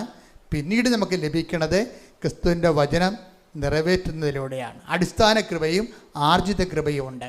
ആർജിത കൃപ എന്ന് പറയുന്നതും ദൈവശക്തി തന്നെയാണ്. അതെങ്ങനെയാണ്? അവൻ പറയണത് പോലെ ചെയ്യണതാണ് ആർജിത കൃപ. ഉടമ്പടി നമ്മൾ എന്താ ചെയ്യണത്? മാതാവിൻ്റെ മധ്യസ്ഥതയിൽ ആര് ചെയ്യും? അവൻ പറയണത് പോലെ നമ്മൾ ചെയ്യും. എന്താ കാര്യം? അവൻ പറഞ്ഞത് ആദ്യത്തെ കാര്യം എന്താ? അനുദപിക്കുക, സുവിശേഷത്തെ വിശ്വസിക്കുക. അവൻ പറഞ്ഞ അവസാനത്തെ കാര്യം എന്താ? ലോകം മുഴുവനും പോവുക, എല്ലാ സൃഷ്ടികളോടും സുവിശേഷം. അപ്പോൾ വിശ്വസിച്ച സുവിശേഷം കൈമാറുന്നത്, ഇതാണ് ഉടമ്പടി ആസ്തി എന്ന് പറയുന്നത്. ഇത് സഭയുടെ പുതിയ പഠനങ്ങൾ വന്നപ്പോൾ ഉടമ്പടി ശരിക്കും ജ്വലിച്ചെന്ന് പറയാം. എന്താ വെച്ചാൽ കറക്റ്റ് ജനങ്ങൾ എന്ത് വിശ്വസിക്കുന്നു, എന്ത് ജീവിക്കുന്നു എന്നുള്ളതിനെക്കുറിച്ച് സഭ അതിൻ്റെ കൃത്യമായ കാഴ്ചപ്പാടുകൾ അവതരിപ്പിച്ചിരിക്കുകയാണ്. കാര്യം കൃപാസനത്തിൽ വന്ന് നിങ്ങൾക്കറിയാമല്ലോ, ഞങ്ങൾ എന്താ ചെയ്യണം? ആദ്യമേ നിങ്ങൾ ക്രിസ്ത്യാനികളാണെങ്കിൽ നിങ്ങളുടെ ക്രിസ്തീയ ജീവിതം ക്രമീകരിക്കുക. ആദ്യം ക്രിസ്തീയ ജീവിതം ആരോടെ ക്രമീകരിക്കണത്? കൂദാശകളുടെ ക്രമീകരിക്കണം ആദ്യം, അല്ലേ? കാര്യമുണ്ട്. കൃപയുടെ സ്രോതസ് എന്താണ്? അടിസ്ഥാന സ്രോതസ് എന്താണ്? കൃപയുടെ അടിസ്ഥാന സ്രോതസ് എന്താണ്? ഈശോ സ്ഥാപിച്ച കുദാശകളാണ്. അത് സഭയിലാണ് ലഭ്യമാകുന്നത്. അതുകൊണ്ട് നിങ്ങൾ സഭയുമായിട്ട് നിങ്ങൾ അനുരഞ്ജനപ്പെടുത്തും. പിന്നെന്ത് ചെയ്യും? 2 ആഴ്ച ഒരിക്കൽ കുമ്പസാരിക്കണം. അത് വല്ലപ്പോഴും കുമ്പസാരിച്ചാൽ പോരാ. പിന്നെന്ത് ചെയ്യണം? സഭയുടെ പ്രവർത്തനങ്ങളോട് നിങ്ങൾ യോജിക്കണം. സഭയിൽ നിങ്ങൾ സുവിശേഷ വേല ചെയ്യണം. ഓരോരുത്തരുടെ സഭയിലും ഓരോ ഇടവകയിലും ജ്ഞാനസ്ഥാനം, അത് പ്രത്യേകം എഴുതിയിട്ടുണ്ട് ഉടമ്പടിയിൽ. നിങ്ങൾ ജ്ഞാനസ്ഥാനം സ്വീകരിച്ച സഭയോട് നിങ്ങൾക്ക് കൂറും വാത്സല്യം ഉണ്ടാകണം. അത് നിങ്ങളുടെ പ്രവർത്തനങ്ങളിലൂടെ അതിനെ വളർത്തണമെന്ന് എഴുതിയിട്ടുണ്ട്. എന്താ കാര്യം? അവൻ പറയണ പോലെ ചെയ്യുന്നതിൻ്റെ ഭാഗമാണത്. അപ്പം അതുകൊണ്ട് തന്നെ ഓരോ കാര്യവും നമ്മൾ ഉടമ്പടിയിൽ നമ്മൾ സഭയോട് ഐക്യപ്പെട്ട് സഭയുടെ പഠനങ്ങൾ കേട്ട് അതേസമയം തന്നെ നമ്മൾ സ്വന്തം നിലയിൽ ക്രിസ്തു നേടിയെടുത്ത, ഇപ്പോൾ ദൈവം മന്ന നൽകിയെങ്കിലും പെരുക്കിയെടുക്കുന്നത് ആരാ? വട്ടിയും കൊട്ടയും കൊണ്ടുവന്ന് പെരുക്കിയെടുക്കേണ്ട ആൾക്കാരെ. ഇപ്പം ദൈവം ആകാശത്ത് മന്ന ഭക്ഷിച്ചു, പക്ഷേ അത് ദൈവം കൊണ്ടൊന്ന് ആരുടെയും വായിക്കൊണ്ടൊന്നും ഇട്ട് തന്നില്ല. മന്ന അവർ മണ്ണിൽ നിന്ന് പെരുക്കിയെടുക്കുകയാണ് ചെയ്തത്, അല്ലേ? എന്നിട്ട് അവർ പാകം ചെയ്താണ് എടുത്തത്. ആ ഒരു പ്രോസസ്സുണ്ട് എപ്പോഴും. അതിനാണ് നമ്മൾ അവൻ പറയണ പോലെ ചെയ്യണത്. അവൻ കൃപകൾ ഉൽപ്പാദിപ്പിച്ചു, കൃപയുടെ സമുദ്രം, തടാകം സൃഷ്ടിച്ചു. പരിശുദ്ധ അമ്മ അതിൻ്റെ ഏറ്റവും വലിയ പുഴയായി നമ്മളിലേക്ക് ഒഴുകാൻ കാരണം എന്താ? കാരണം അത് ദൈവനിശ്ചയമായതുകൊണ്ടാണ്. എന്തുകൊണ്ടാണ്? പരിശുദ്ധ അമ്മ നമ്മുടെ ഓപ്ഷൻ അല്ലല്ലോ. അത് പരിശുദ്ധ അമ്മ നമ്മുടെ തിരഞ്ഞെടുപ്പല്ല. അത് പരിശുദ്ധ അമ്മയ്ക്ക് പല ടൈറ്റിലുകളുണ്ട്. എന്തെല്ലാം ടൈറ്റിലാണ് ഉണ്ടത്? അമ്മ നിത്യകന്യക ഒരു ടൈറ്റിലാണ്. പിന്നെ എന്താണ്? ദൈവമാതാവ് ഒരു ടൈറ്റിലാണ്. പിന്നെ എന്താണ്? അമലോത്ഭവം ഒരു ടൈറ്റിലാണ്. ഈ ടൈറ്റിലൊക്കെ ഓളോണേഴ്സാൻ കിട്ടിയതാണ്. അല്ല, അമലോത്ഭവം എന്ന് പറയുന്നത് സിറിയൻ ചർച്ചിൻ്റെ പഠനങ്ങളാണ്. ആദ്യത്തെ വിശുദ്ധ എബ്രേം പിതാവാണ് 4-ാം നൂറ്റാണ്ടിൽ ആദ്യം അമ്മയുടെ പരിശുദ്ധിയെക്കുറിച്ച് ചിന്തിച്ചതും ധ്യാനിച്ചതും. അതിനുശേഷം സഭ 10-ാം നൂറ്റാണ്ടിലായപ്പോൾ ഇംഗ്ലണ്ടിലെ സഭയാണ് അമ്മ അമലോത്ഭവയാണെന്ന് പറഞ്ഞത്. സഭയല്ല, ഇംഗ്ലണ്ടിലെ സഭയാണ് പറഞ്ഞത്. ഇംഗ്ലണ്ടിലെ സഭ അമ്മ അമലോത്ഭവയാണെന്ന് പറഞ്ഞതിന് ശേഷമാണ് 11-ാം നൂറ്റാണ്ടിൽ ഫ്രാൻസ് പറഞ്ഞത് അമ്മ അമലോത്ഭവയാണെന്ന്. അതിനെക്കുറിച്ചുള്ള നൂറ്റാണ്ടുകളുടെ പഠനത്തിന് ശേഷമാണ് 1854 സഭ അമലോത്ഭവയാണെന്ന് റോം പറയണത്. വിഷയം അതിൻ്റെ പ്രോസസ്സ് അതാണ്. അതുപോലെ സഭയുടെ വിശ്വാസങ്ങൾക്കെല്ലാം പ്രോസസ്സാണ്. അതൊന്നും അവസാന വാക്കല്ല, അതെല്ലാം പ്രോസസ്സിലാണ്. ഓരോരോ കാലഘട്ടങ്ങളിൽ സഭ അതിൻ്റെ നിലപാടുകളും നയങ്ങളും ജനങ്ങളെ തെറ്റിദ്ധാരണ ഉണ്ടാകാതിരിക്കാൻ വേണ്ടി അതാത് കാലത്തെ പ്രബോധന അധികാരം. അതാണ് കത്തോലിക്ക സഭ എല്ലായിടത്തും കത്തോലിക്കമാണല്ല. കത്തോലിക്ക എന്ന് പറഞ്ഞാൽ എന്താണ്? ഇവിടെ വിശ്വസിക്കുന്നത് തന്നെയായിരിക്കും അന്റാർട്ടിക്കയിലും വിശ്വസിക്കുന്നത്. ഒറ്റ വിശ്വാസം. എന്താ കാര്യം? അത് സഭയുടെ അപ്പോസ്തലിക പ്രബോധന അധികാരമാണ്.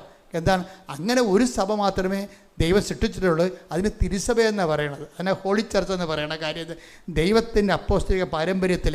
അങ്ങനെ പാരമ്പര്യം പറയാൻ ആരുമില്ലല്ലോ. അതാണ് വിഷയം. പിന്നെ ആകപ്പാടെ ഉള്ളത് ഓർത്തഡോക്സ് സഭയാണ് ഉള്ളത്. അതായത് ഓർത്തഡോക്സ് സഭ, അത് ആദിമസഭകൾ ഇവരൊക്കെയാണ്. സിറിയൻ ആദിമസഭകൾ, ആദിമ അപ്പോസ്തലിക് ട്രഡീഷനുള്ള സഭകൾ. ആ സഭകളിൽ തമ്മിൽ ഐക്യപ്പെടണം. അപ്പോൾ ഐക്യപ്പെടുന്നത് കൊണ്ട് തന്നെ പ്രബോധനത്തിൽ എല്ലാവർക്കും സ്വീകാര്യമായ പ്രബോധനം ഉൾപ്പെടുത്താൻ കത്തോലിക്ക സഭയ്ക്കാണ് ഏറ്റവും കൂടുതൽ ഉത്തരവാദിത്തമുള്ളത്. കാര്യം എന്താണ്? കത്തോലിക്ക സഭ പോലെ കൃത്യമായിട്ടും പത്രോസിൻ്റെ സിംഹാസനം തൊട്ട് ഇന്ന് ലയോ മാർപ്പാപ്പ വരെ ചരിത്രത്തിലൂടെ കൃത്യമായിട്ടും കൃപ കൈമാറി വന്നിട്ടുള്ള ചരിത്രരേഖകൾ ആർക്കും ഇല്ല. അപ്പം അതിൻ്റെ വെളിച്ചത്തിലാണ് സഭയാണ് ഇവിടെ വെളിച്ചമായി ഒരു നെടുന്തൂണായി ലൈറ്റ് ഹൗസ് എന്നുകൊണ്ട് എല്ലാ സഭകൾക്കും പ്രകാശം കൊടുക്കേണ്ടത്. അപ്പം അതുകൊണ്ട് തന്നെ അപ്പോസ്തലിക സഭയുടെ ഐക്യവും അതിനുശേഷമുള്ള ഈ സഭയെന്ന് പറയുന്ന ക്രിസ്ത്യൻ ഗ്രൂപ്പുകളുണ്ടല്ലോ, ക്രിസ്ത്യൻ ഗ്രൂപ്പുകളാണത്. അത് ഓരോ കാലഘട്ടത്തിൽ ഓരോരുത്തർക്ക് തോന്നിയ വെളിച്ചത്തിൽ അവരുണ്ടാക്കിയിട്ടുള്ള കൂട്ടായ്മകളാണ്. അപ്പം അത് സഭ വേറെ, തിരുസഭ വേറെ, കൂട്ടായ്മകൾ വേറെ, ഗ്രൂപ്പുകൾ വേറെ. ഗ്രൂപ്പുകൾ പിന്നീട് വരേണ്ടതാണ്. അതുകൊണ്ട് നിങ്ങൾ വല്ല ഗ്രൂപ്പുകളും വല്ലതും പറയണമെന്ന് കേട്ടിട്ട് ഇപ്പോൾ ഗ്രൂപ്പുകൾക്കെല്ലാം ഭയങ്കര ആഹ്ലാദമാണ്. മാതാവിൻ്റെ മധ്യസ്ഥ എടുത്ത് മാറ്റി പറഞ്ഞ് ഗ്രൂപ്പുകളെല്ലാം കിടന്നുണ്ട്. എന്ത് അതൊന്നും ഗ്രൂപ്പുകളാണത്, സഭകളല്ലത്. അപ്പോഴും നമ്മൾ ശ്രദ്ധിക്കേണ്ട വിഷയം എന്ന് വെച്ചാൽ എപ്പോഴും നമ്മൾ സത്യസഭയെ പരിചയപ്പെടാൻ കഴിഞ്ഞതും സത്യസഭയിൽ പങ്കെടുക്കാൻ കഴിഞ്ഞതും ആ കൂട്ടായ്മയിൽ നിലനിൽക്കാൻ കഴിയണത് ദൈവാനുഗ്രഹമാണ്. ശ്രദ്ധിക്കട്ടെ. ഹല്ലേലൂയ. എപ്പോഴും എന്തുകൊണ്ടാണ് ഞാൻ പറഞ്ഞത്, അതായത് സഭയുടെ പുതിയ പ്രബോധനം എന്നല്ല, സഭ ചില ആൾക്കാർ വിശ്വസിച്ചിരുന്ന സുവിശേഷ വിഹിതമല്ലാത്ത കാര്യങ്ങൾക്ക് കറക്ഷനാണ് നൽകിയിരിക്കണേ. ഇപ്പം ഒരു കറക്ഷൻ വന്നിരിക്കുകയാണ്. ഈ കറക്ഷൻ ശരിക്കും ഉടമ്പടിയെ ശരിക്കും സഹായിക്കുന്നുണ്ട്. എന്താ കാര്യം? ഉടമ്പടിയിൽ വരുമ്പോൾ എന്താണ്, ഉടമ്പടിയിൽ അവൻ പറയണത് പോലെ, ആരാണ്? ഈശോ പറയണ പോലെ നമ്മൾ ചെയ്ത് ജീവിച്ചുകൊള്ളാമെന്ന് മാതാവിൻ്റെ മധ്യസ്ഥത്തിലാണ്. ആ മധ്യസ്ഥം എന്ന് പറയുന്നത് എന്ത് മധ്യസ്ഥമാണ്? മീഡിയാട്രിക്സ് അല്ലത്, ഇൻറ്റർസെസറി മീഡിയേഷനാണ്. എന്താണ്? പ്രാർത്ഥനാ മധ്യസ്ഥമാണ്. മാതാവിൻ്റെ സാന്നിധ്യ മധ്യസ്ഥമാണ്. ആ സാന്നിധ്യ മധ്യസ്ഥമാണ് നമ്മളെ കൊണ്ട്. ഇപ്പോൾ നമ്മൾ കാനായിലെ കല്യാണത്തിൽ എന്താ ഉള്ളത്? പ്രാർത്ഥനാ മധ്യസ്ഥവും സാന്നിധ്യ മധ്യസ്ഥവുമാണ്. അപ്പോൾ സാന്നിധ്യ മധ്യസ്ഥത്തിലാണ് അവർക്ക് വീഞ്ഞില്ലെന്ന് അമ്മ പറയണത്. അപ്പോൾ ഈശോ എന്താ പറയണത്? എനിക്ക് നിനക്ക് എന്ത്, എൻ്റെ സമയം ഇനിയും സമാഗതമാണ്. പാകാത്ത സമയമാക്കിയെടുക്കുന്നതിനും അമ്മയുടെ മധ്യസ്ഥമാണ് സഹായിക്കുന്നത്. ആ മധ്യസ്ഥമാണ് ഉടമ്പടി വർക്കൗട്ട് ചെയ്യണത്. ഉടമ്പടി വർക്കൗട്ട് ചെയ്യുമ്പോൾ എന്ത് ചെയ്യും? ഉടമ്പടിയിൽ സാന്നിധ്യം മധ്യസ്ഥം ഉള്ളത് കൊണ്ടാണ് യേശുവിൻ്റെ ഇപ്പോൾ കാനായിലെ കല്യാണത്തിൽ ആ കുടുംബം അനുഭവിക്കുന്ന ഒരു ഇല്ലായ്മ മൂലം ഉണ്ടാകുന്ന അപമാനത്തിനെ വിവേചിച്ച് മനസ്സിലാക്കിയിട്ട് അത് എത്തേണ്ട സ്ഥലത്ത് കൃത്യമായിട്ട് എത്തിക്കണമല്ല, എത്തിക്കാനും അത് നടപടി സ്വീകരിക്കാനും അമ്മയ്ക്ക് അർഹതയുണ്ട്, അധികാരമുണ്ട്. ആ അമ്മയുടെ അധികാരത്തെയാണ്, ക്രിസ്തുവിലുള്ള അമ്മയുടെ മാധ്യസ്ഥ സ്വാധീനത്തെയാണ് ഉടമ്പടി ഏറ്റു പറയണത്. എന്താ കാര്യം?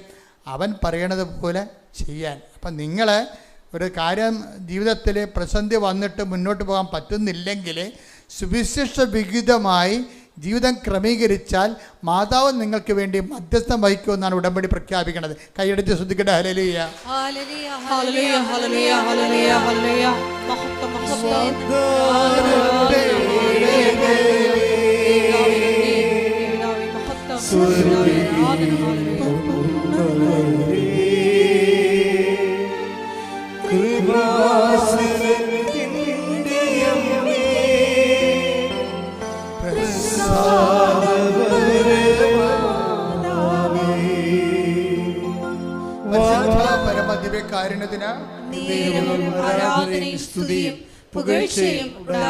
ഞാൻ മുമ്പ് പറഞ്ഞ പോലെ ഓരോ ടൈറ്റിൽസ് ഉണ്ട്. അമലോൽപ്പ മാതാവ്, നിത്യകന്യക, ദൈവമാതാവ്, മാതാവിൻ്റെ ടൈറ്റിൽസാണ്. ഇനി മാതാവിൻ്റെ പക്ക ഏറ്റവും ക്യാപിറ്റൽ ടൈറ്റിൽ എന്താ? ആ ക്യാപിറ്റൽ ടൈറ്റിൽ പുതുതായിട്ട് ഉണ്ടാക്കാനൊന്നും പറ്റത്തില്ല. അത് ഓൾറെഡി ബൈബിളിൽ ഇൻബിൽറ്റാണ് ക്യാപിറ്റൽ ടൈറ്റിൽ. എന്താണത്?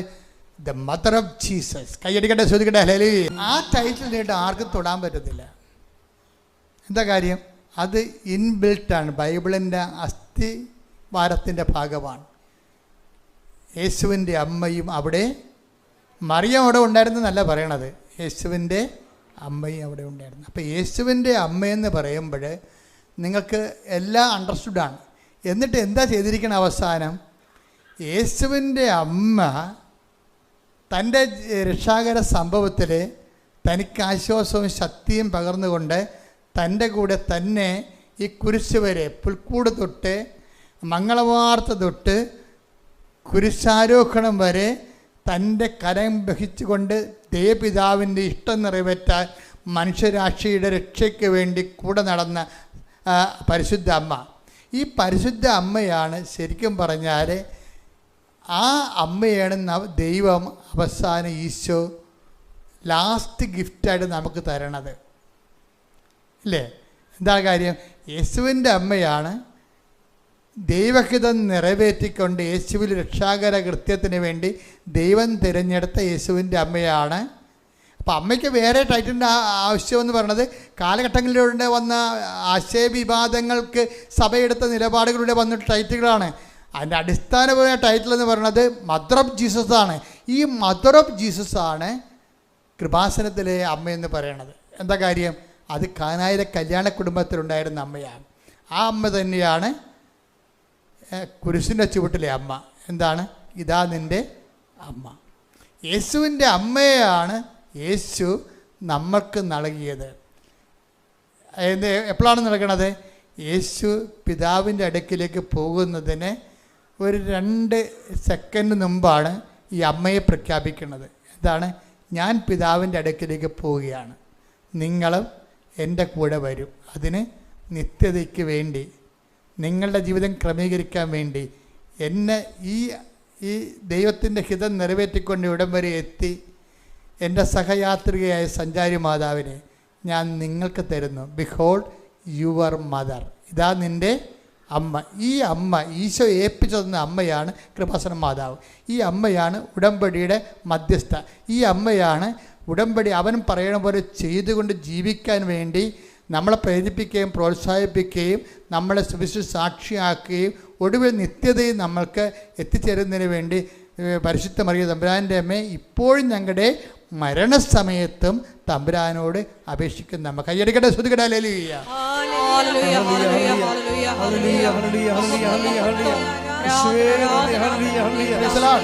അപ്പോൾ ഇതിൻ്റെ വിഷയം എന്ന് പറയുന്നത് ഈ ക്യാപിറ്റൽ ടൈറ്റിലെ മദർ ഓഫ് ജീസസിനെ ബിഹോൾഡ് യുവർ മദർ, ഇതാ നിൻ്റെ അമ്മയെന്നും പറഞ്ഞ് നമുക്ക് നൽകിയത് ആരാണ്? സഭയല്ല, പിന്നെ ആരാണ്? ഈശോയാണ്. അതാണ് വിഷയം. അതിൽ ഒരു മാറ്റം ഉണ്ടാകത്തില്ല. എന്താ വിഷയം? ഈശോയാണ് തൻ്റെ അമ്മയെ നമ്മൾക്ക് നൽകിയത്. ഈ അമ്മയുടെ മധ്യസ്ഥത്തിലാണ് നമ്മൾ ഉടമ്പടി ചെയ്ത് ദൈവഹിത പ്രകാരം ജീവിച്ചുകൊണ്ട് സുവിശേഷത്തിൻ്റെ സാക്ഷികളായി നിത്യത. അപ്പോൾ ഉടമ്പടി എന്ന് പറഞ്ഞാൽ എന്താണ്? ഇഹത്തിലും പരത്തിലും നിത്യത വരെ എത്തുന്നതാണ് ഉടമ്പടിയുടെ ലക്ഷ്യം. അല്ലാതെ ഒരു 3 മാസത്തെ ഉടമ്പടിയും കുറച്ച് അനുഗ്രഹങ്ങൾ മേടിച്ചു വയ്ക്കാനുള്ള താൽക്കാലിക നടപടിക്രമം അല്ലത്.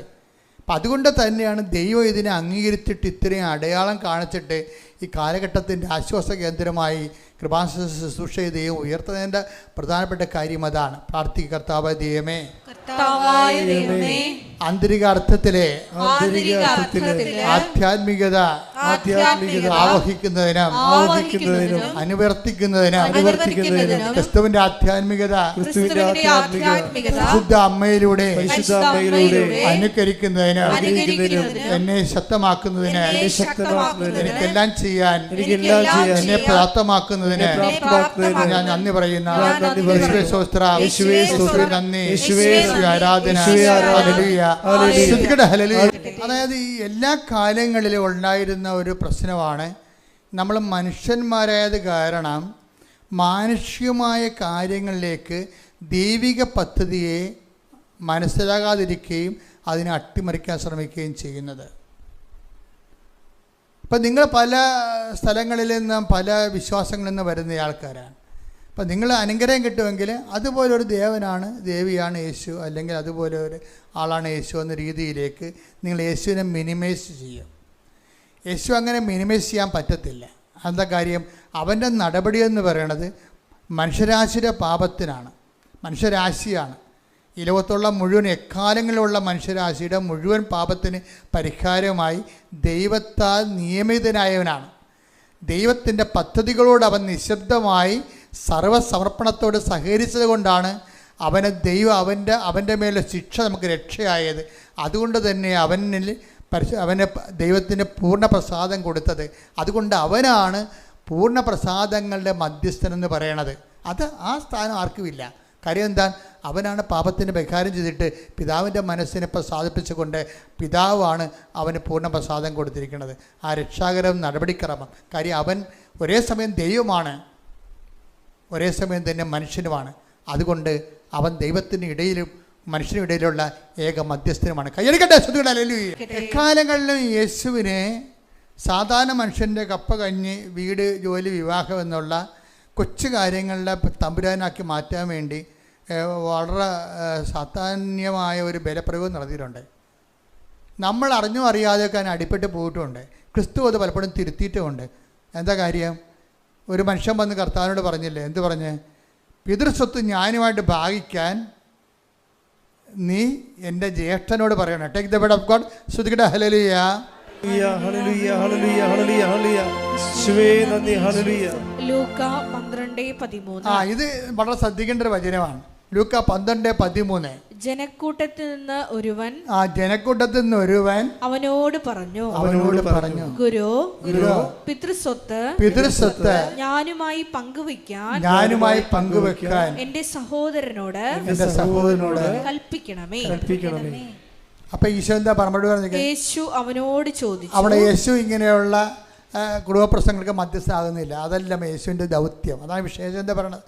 ഹേ മനുഷ്യ, പറഞ്ഞേ, ഹേ മനുഷ്യ, എന്നെ നിങ്ങളുടെ ന്യായാധിപനോ സ്വത്ത് ഭാഗിക്കുന്നവനോ ആയി ആര് നിയമിച്ചു? ഇത് അതായത് നിത്യരക്ഷയെ അടിസ്ഥാനപ്പെടുത്തിക്കൊണ്ട് മനുഷ്യരാശിക്ക് നഷ്ടപ്പെട്ടു പോയ കൃപ തിരിച്ചെടുക്കുന്നതിനും അത് മനുഷ്യരാശിക്ക് നഷ്ടപ്പെട്ടു പോയ കൃപ അത് തിരികെ മനുഷ്യരാശിക്ക് ജീവൻ പകരുന്നതിനും നിത്യജീവനിലേക്ക് അവനെ കരകയറ്റുന്നതിനും ദൈവത്തിൻ്റെ പദ്ധതി പ്രകാരം മനുഷ്യാവതാരം ചെയ്ത് പാപത്തിൻ്റെ പരിഹാരം ചെയ്ത ക്രിസ്തു, ആ ക്രിസ്തുവിൻ്റെ ദൗത്യത്തിൽ നിന്ന് പിന്തിരിപ്പിക്കാനും കൊച്ചു കാര്യങ്ങളിലേക്ക് ക്രിസ്തുവിനെ ശ്രദ്ധ തിരിച്ച് കൊണ്ടുപോകാനും ഒരു ബലപ്രയോഗം എക്കാലങ്ങളിലും ഉണ്ടാവും. നമ്മളും നമ്മളും കുർബാന കൂടുന്നതിൻ്റെ ഉദ്ദേശം എന്താ? പലരും പരിശുദ്ധ കുർബാന കൂടുന്നതിൻ്റെ ഉദ്ദേശം, പരിശുദ്ധ കുർബാന കൂടുമ്പോൾ പറയും പിശാ പുതുക്കണമെന്ന് പറയും. പരിശുദ്ധ കുർബാന എന്തിനാണ്? എൻ്റെ നാമത്തിൽ വിശ്വസിക്കുന്ന, അതായത് പിതാക്കന്മാർ മരുഭവിച്ച് മന്ന ഭക്ഷിച്ചു, അതുപോലല്ല ഈ അപ്പം ഭക്ഷിക്കും നിത്യം ജീവിക്കും. ലോകത്തിൻ്റെ ജീവന് വേണ്ടി ഞാൻ നൽകുന്ന അപ്പം എൻ്റെ ശരീരം തന്നെയാണ്. അതായത് എൻ്റെ ശരീരം ഭക്ഷിക്കുന്ന എന്നിലും ഞാൻ അവനിലും വസിക്കുന്നു. സജീവനായ പിതാവാണ് എന്നെ അയച്ചത്, പിതാവ് മൂലം ഞാൻ ജീവിക്കുന്നു. അതുപോലെ എന്നെ ഭക്ഷിക്കുന്നവൻ ഞാൻ മൂലം ജീവിക്കാം. അപ്പം നിത്യജീവനാണ് കുർബാനയുടെ ഉദ്ദേശം. നിത്യജീവനാണ് കുർബാനയുടെ ഉദ്ദേശമെങ്കിലും കുർബാനയിൽ ഈ കുർബാന പങ്കെടുക്കുന്ന അണ്ണന്മാരെന്താ ചെയ്തിരിക്കണത്? അവരുടെ ജോലി, വീട്, വിവാഹം, നൊവേനെ പറയുന്ന കാര്യമെല്ലാം കുർബാനയെ പറയും. ഇതുപോലൊരു അവറേഷൻസ് ഇത് ശരിക്കും പറഞ്ഞാൽ ക്രിസ്തുവിനെ അപമാനിക്കുന്നതിന് കൂടി തുല്യമാണ്. കാര്യം എന്താ വിഷയം? അത് പറയേണ്ടെന്നല്ല, മറ്റത് ഇല്ല, അഭിമാനം കൊള്ളണം. ഒരു ഞായറാഴ്ച കുർബാന മുടങ്ങരുതെന്ന് പറഞ്ഞതിൻ്റെ കാരണം എന്ന് പറയണത്, മുടങ്ങിയില്ലെങ്കിൽ നിങ്ങളെ പട്ടിയടിക്കുമെന്നല്ല പ്രശ്നം. ക്രിസ്തു നേടിയെടുത്ത നിത്യജീവനോട് നിങ്ങൾക്ക് എന്തുമാത്രം ഐക്യദാർഢ്യമുണ്ട്. അത് ദൈവത്തിൻ്റെ സഹന ബലിയോടുള്ള നിങ്ങളുടെ ഐക്യദാർഢ്യമാണ്. അത് ദൈവത്തിൻ്റെ രക്ഷാകര പദ്ധതിയോടുള്ള മനസ്സുകൊണ്ടുള്ള യോജിപ്പാണ്. അത് നിത്യതയ്ക്ക് വേണ്ടിയുള്ള ദാഹമാണ്. അത് ദൈവത്തിൻ്റെ മനസ്സിൻ്റെ പൂർത്തീകരണമാണ്. അതാണ് ദൈവത്തിൻ്റെ ആഗ്രഹം, ദൈവഹിതം. കൈയടിക്കട്ടെ, ശ്രുതികട. അത് വരുന്ന ഒരു ദുരന്തം എന്താ അറിയാമോ? ഞാൻ പലപ്പോഴും ശ്രദ്ധിച്ചിട്ടുണ്ട്. ഇപ്പം ഞങ്ങളുടെ അടുത്ത് വന്ന് ഞങ്ങൾ കറക്റ്റ് ചെയ്യും. അതായത് ഇപ്പം കൃപാസനത്തിലും വേളാങ്കണ്ണിലൊക്കെ പോണ ആൾക്കാർ ഇടവകപ്പള്ളിയിൽ പോകത്തില്ല, കുമ്പസാരമില്ല, കുടുംബ പ്രാർത്ഥനയില്ല, ഒന്നുമില്ല, കെട്ടിയെടുത്ത് വേളാങ്കണ്ണി പോകും. ഇങ്ങനെ ഒരു വർഗമുണ്ട് ഇവിടെ. ഈ വർഗത്തിനാണ് സഭ ഇപ്പം നിശ്ചിതമായി കറക്റ്റ് ചെയ്തിരിക്കുന്നത്. നിങ്ങൾ കറക്റ്റ് ചെയ്യുക, ആൾക്കാർ കറക്റ്റ് ചെയ്യുക നിങ്ങളുടെ കാര്യം. പക്ഷേ സഭയുടെ ഉത്തരവാദിത്വം നിർവഹിച്ചു. എന്താ കാര്യം? അതായത് ക്രിസ്തു കേന്ദ്രീകൃതമായിരിക്കണം മനുഷ്യ ജീവിതം. അല്ലാതെ നിങ്ങൾ ഓരോ കാര്യം മക്കൾക്ക് വേണ്ടി ജോലി ചെയ്യാൻ വേണ്ടി വെള്ളാങ്കണ്ണി പോയി അതേ കൃപാസനത്തിൽ വന്ന് അങ്ങനെ ക്രിസ്തുവിന് ഇടവപ്പള്ളിയോട് ബന്ധമില്ല, ഇടവകയുടെ ആധ്യാത്മിക ജീവിതമായിട്ട് ബന്ധമില്ല, സുവിശേഷ സാക്ഷ്യമൊന്നുമില്ല, അനുഗ്രഹത്തിന് വേണ്ടി കറങ്ങി നടക്കുന്ന ആൾക്കാരില്ലേ, അവരെ സഭ ഇതിലൂടെ അവിടെ ദിശാബോധം കറക്റ്റ് ചെയ്യുന്നുണ്ട്. ഇതിനകത്ത് ഞങ്ങൾക്ക് പ്രശ്നമൊന്നുമില്ല. ഞങ്ങളിവിടെ വന്നു കഴിഞ്ഞാൽ നിങ്ങളെ കൊണ്ട് എന്തുകൊണ്ടാണ് ജോസഫച്ചൻ പറഞ്ഞത് ഉടമ്പടി എടുത്താന്ന്? അച്ഛനെ കാണണമെന്ന് പറയുമ്പോൾ ഞാൻ ആദ്യത്തെ ചോദ്യം എന്താ? ഉടമ്പടി എടുത്താന്നേ ചോദിക്കത്തുള്ളൂ. ക്യാൻസർ ആണെങ്കിൽ എന്നൊക്കെ പറഞ്ഞാൽ നല്ല വിഷയം. അച്ഛനെ കാണണമെന്ന് പറഞ്ഞാൽ അപ്പത്ത് എന്ത് ചെയ്യും? ഉടമ്പടി എടുത്തോന്ന് ചോദിക്കും. എന്താ കാര്യം? ഉടമ്പടി എടുത്തു കഴിഞ്ഞാൽ എനിക്കറിയാം അവർ കത്തോലിക്കരും ക്രിസ്ത്യാനികളുമാണെങ്കിൽ അവരുടെ ജീവിതം ക്രിസ്തു കേന്ദ്രീകൃതമാക്കിയിട്ടുണ്ടെന്ന്. ക്രിസ്തു കേന്ദ്രീകൃതമാക്കാത്തൊരാൾ ചങ്ങാത്തം വെച്ചുകൊണ്ട് ആരെങ്കിലും വിളിച്ചു പറഞ്ഞുകൊണ്ടൊന്നും ഞാൻ കാണത്തില്ല. എന്താ കാര്യം? എൻ്റെ ലക്ഷ്യമെന്ന് പറഞ്ഞാൽ എന്താ? നിങ്ങളെ ക്രിസ്തുവുമായിട്ട് കൂട്ടിയിണക്കുക എന്നുള്ളതാണ്. അതിന് ഏറ്റവും ബെസ്റ്റ് ആളാരാണ്? അമ്മയെപ്പോലെ ആരുമില്ല, പരിശുദ്ധ അമ്മയെപ്പോലെ ആരുമില്ല. ക്രിസ്തുവിനെ ഒരു മനുഷ്യനുമായിട്ട് കൂട്ടിയിണക്കുക. ഞാൻ എപ്പോഴും ഓർക്കുകയെ ആ മനുഷ്യനോട് ഹേ മനുഷ്യ എന്ന് പറഞ്ഞില്ലേ, ഹേ മനുഷ്യ എന്ന് ഈശോ പറഞ്ഞില്ലേ, എന്നെ ആരാണ് നിങ്ങളുടെ സ്വത്ത് ഭാഗിക്കുന്നതാണ് നിശ്ചയിച്ചതെന്ന്. ആ ചോദ്യം അമ്മയാണ് ചോദിച്ചെങ്കിൽ ഈശോ അങ്ങനെ പറയുമോ? പറയത്തില്ല. അതാണ് അമ്മയുടെ സ്വാധീനം എന്ന് പറയണത്. നമ്മുടെ കുടുംബ പ്രശ്നത്തിന് അന്ന് ഇന്നും അമ്മ തന്നെ ഉള്ളു. എന്താ കാര്യം? ഒരു മനുഷ്യൻ അവൻ്റെ പച്ചയായ കണ്ണീരിൻ്റെ കാലത്ത് അവൻ്റെ കൈ ഗ്രഹിക്കാൻ വേണ്ടി തന്നെയാണ് യേശുവിൻ്റെ ഏറ്റവും വലിയ കണ്ണീരിൻ്റെ കാലത്ത് ഇതാ നിൻ്റെ അമ്മയെന്നും പറഞ്ഞ് നമ്മളെ ഏൽപ്പിച്ചെങ്കിൽ കർത്താവിൻ്റെ മനസ്സ് നിറവേറുകയാണ് കൃപാസന ഉടമ്പടിയിലൂടെ. പ്രത്യേകിച്ച് സ്തുതിക്കട്ടെ ഹല്ലേലൂയ. രോഗമുള്ളിടത്ത് കൈകൾ വെച്ചുകൊണ്ട് മക്കളുടെ മനസ്സിൽ ശക്തമായ രീതിയിൽ വിശ്വാസപ്രമാണം ചൊല്ലി വിശ്വാസം പ്രഖ്യാപിച്ചുകൊണ്ടിരിക്കണം. അച്ഛൻ പ്രാർത്ഥിക്കും, മനസ്സിലും വിശ്വാസപ്രമാണം ചെല്ലുകയോ മക്കൾ സ്തുതിക്കുകയോ ചെയ്യണം. സ്തുതിക്കട്ടെ ഹല്ലേലൂയ. കർത്താവേ നിന്റെ ഉന്നതമായ കൈകൾ രോഗമുള്ളിടത്ത് കൈകൾ വെച്ചുകൊണ്ട് സ്തുതിച്ചുകൊണ്ടിരിക്കട്ടെ. ഓൺലൈനിലുള്ളവരും പ്രാർത്ഥിച്ചുകൊണ്ടിരിക്കട്ടെ. കർത്താവേ നിന്റെ ഉന്നതമായ നാമത്തിന് സ്വസ്ഥം ചെയ്ത് കർത്താവേ നിന്റെ വിശുദ്ധ പൗരോഹിത്യത്തെ മഹത്വപ്പെടുത്തണമേ കർത്താവേ. കർത്താവേ സഭയിലുള്ള സാന്നിധ്യം പ്രകടമാക്കണമേ കർത്താവേ. 39 വർഷം ഞാൻ അർപ്പിച്ച കൃപാന്റെ യോഗ്യതയാൽ കൃപാസന അൾത്താറെ ജീവനോടെ പ്രത്യക്ഷപ്പെട്ട പരിശുദ്ധ അമ്മയുടെ മാധ്യസ്ഥത്തിലെ കർത്താവ് അങ്ങയുടെ മക്കളെ ഞാൻ ആശീർവദിക്കുന്നു. കർത്താവിൻ്റെ കരുണ അടിപ്പെടുന്ന പോലെ വൈദാഖാനം പോലെ കർത്താവിൻ്റെ തിരുമുറുവാർന്ന വലത്തിക്കരം കർത്താവ് അങ്ങയുടെ രോഗികളുടെ മേൽ വെക്കണമെന്ന് പ്രാർത്ഥിക്കുന്നത്. ഉച്ച മുതൽ ഉള്ളംകാല് വരെ കർത്താവിൻ്റെ രക്തം പടരട്ടെ. ആന്തരിക രോഗങ്ങൾ, സിസ്റ്റ് രോഗങ്ങൾ, അർസസ് രോഗങ്ങൾ, അൾസർ രോഗങ്ങൾ, PCOD രോഗങ്ങൾ, മുഴ രോഗങ്ങൾ, ക്യാൻസർ രോഗങ്ങൾ, സിസ്റ്റ് കർത്താവിൻ്റെ നാമത്തിൽ സൗഖ്യം പ്രാപിക്കട്ടെ. ഈശോ മക്കളില്ലാത്തവരെ, വിവാഹ ജീവിതത്തിൽ കർത്താവ് തടസ്സം നേരിടുന്നവരെ, തമ്മിൽ പിരിഞ്ഞിരിക്കുന്നവർ ഐക്യപ്പെടുന്നതിന് വേണ്ടി പ്രാർത്ഥിക്കുന്നതിന് വേണ്ടി ദൈവത്തിൻ്റെ തീരുമാനം ഉണ്ടാകാൻ ഇടയാക്കണം പ്രാർത്ഥിക്കുന്നു. ജോലിയില്ലാത്തവർ, വീടില്ലാത്തവർ, വീട്ടിലേക്ക് വഴിയില്ലാത്തവർ, സാമ്പത്തികമായ കടങ്ങളുള്ളവർ, വിദേശ ജോലിക്ക് വേണ്ടി ശ്രമിക്കുന്നവർ, നാട്ടിലെ ജോലിക്ക് വേണ്ടി ശ്രമിക്കുന്നവർ, കർഷകർ, മത്സ്യത്തൊഴിലാളികൾ, അവരുടെ തൊഴിൽ മേഖല അനുഭവിക്കുന്ന പ്രയാസങ്ങൾ, ഓരോരോ വിഷയങ്ങൾക്ക് സമാധാനം അനുഭവിക്കുന്ന കുടുംബങ്ങളിൽ സ്തുതിക്കട്ടെ ഹല്ലേലൂയ. കർത്താവിന്റെ ഉന്നതമായ നാമത്തിൽ അഡ്മിഷന് വേണ്ടി ശ്രമിക്കുന്നവരെ, അഡ്മിഷൻ കിട്ടാൻ വേണ്ടി ശ്രമിക്കുന്നവരെ, ആശുപത്രി കിടക്കുന്നവരെ, ഓപ്പറേഷൻ നേരിടുന്നവരെ, ഫലിപ്പിക്കാൻ ഉദ്ദേശിക്കുന്നവരെ, വാങ്ങാൻ ഉദ്ദേശിക്കുന്നവരെ, എൻ്റെ കർത്താവിന്റെ ഉന്നതമായ നാമത്തിൽ സഭയുടെ അധികാരത്തിൽ കുരിശിന്റെ അടയാളത്തിൽ ദൈവത്തിന്റെ ശക്തിയാൽ എൻ്റെ മക്കളെ നിങ്ങൾ അനുഭവിക്കുന്ന ഓരോ ദുരിതങ്ങള്, ഓരോ ദോഷങ്ങള്, ഓരോ തടസ്സങ്ങള് യേശുവിന്റെ നാമത്തില് മാർഗ തടസ്സങ്ങള്, ജീവിത ദുരിതങ്ങള് യേശുവിന്റെ നാമത്തിൽ മാറിപ്പോകട്ടെ. സ്തുതിക്കട്ടെ ഹല്ലേലൂയ.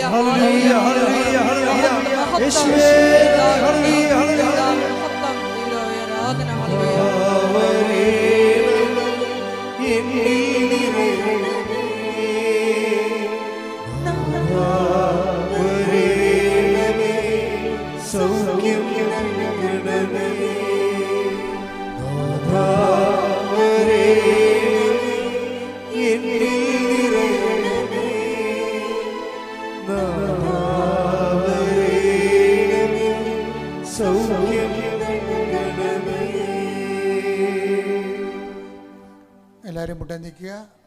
മൗനമായി പ്രാർത്ഥിക്കേണ്ട സമയമാണ്. നിങ്ങൾ വ്യക്തിപരമായ ആവശ്യങ്ങൾക്ക് വേണ്ടി ഓൺലൈനിലുള്ളവരും ഇവിടെയുള്ളവരും തീക്ഷ്ണമായി മൗനമായി പ്രാർത്ഥിക്കേണ്ട സമയമാണ്. ആരാധന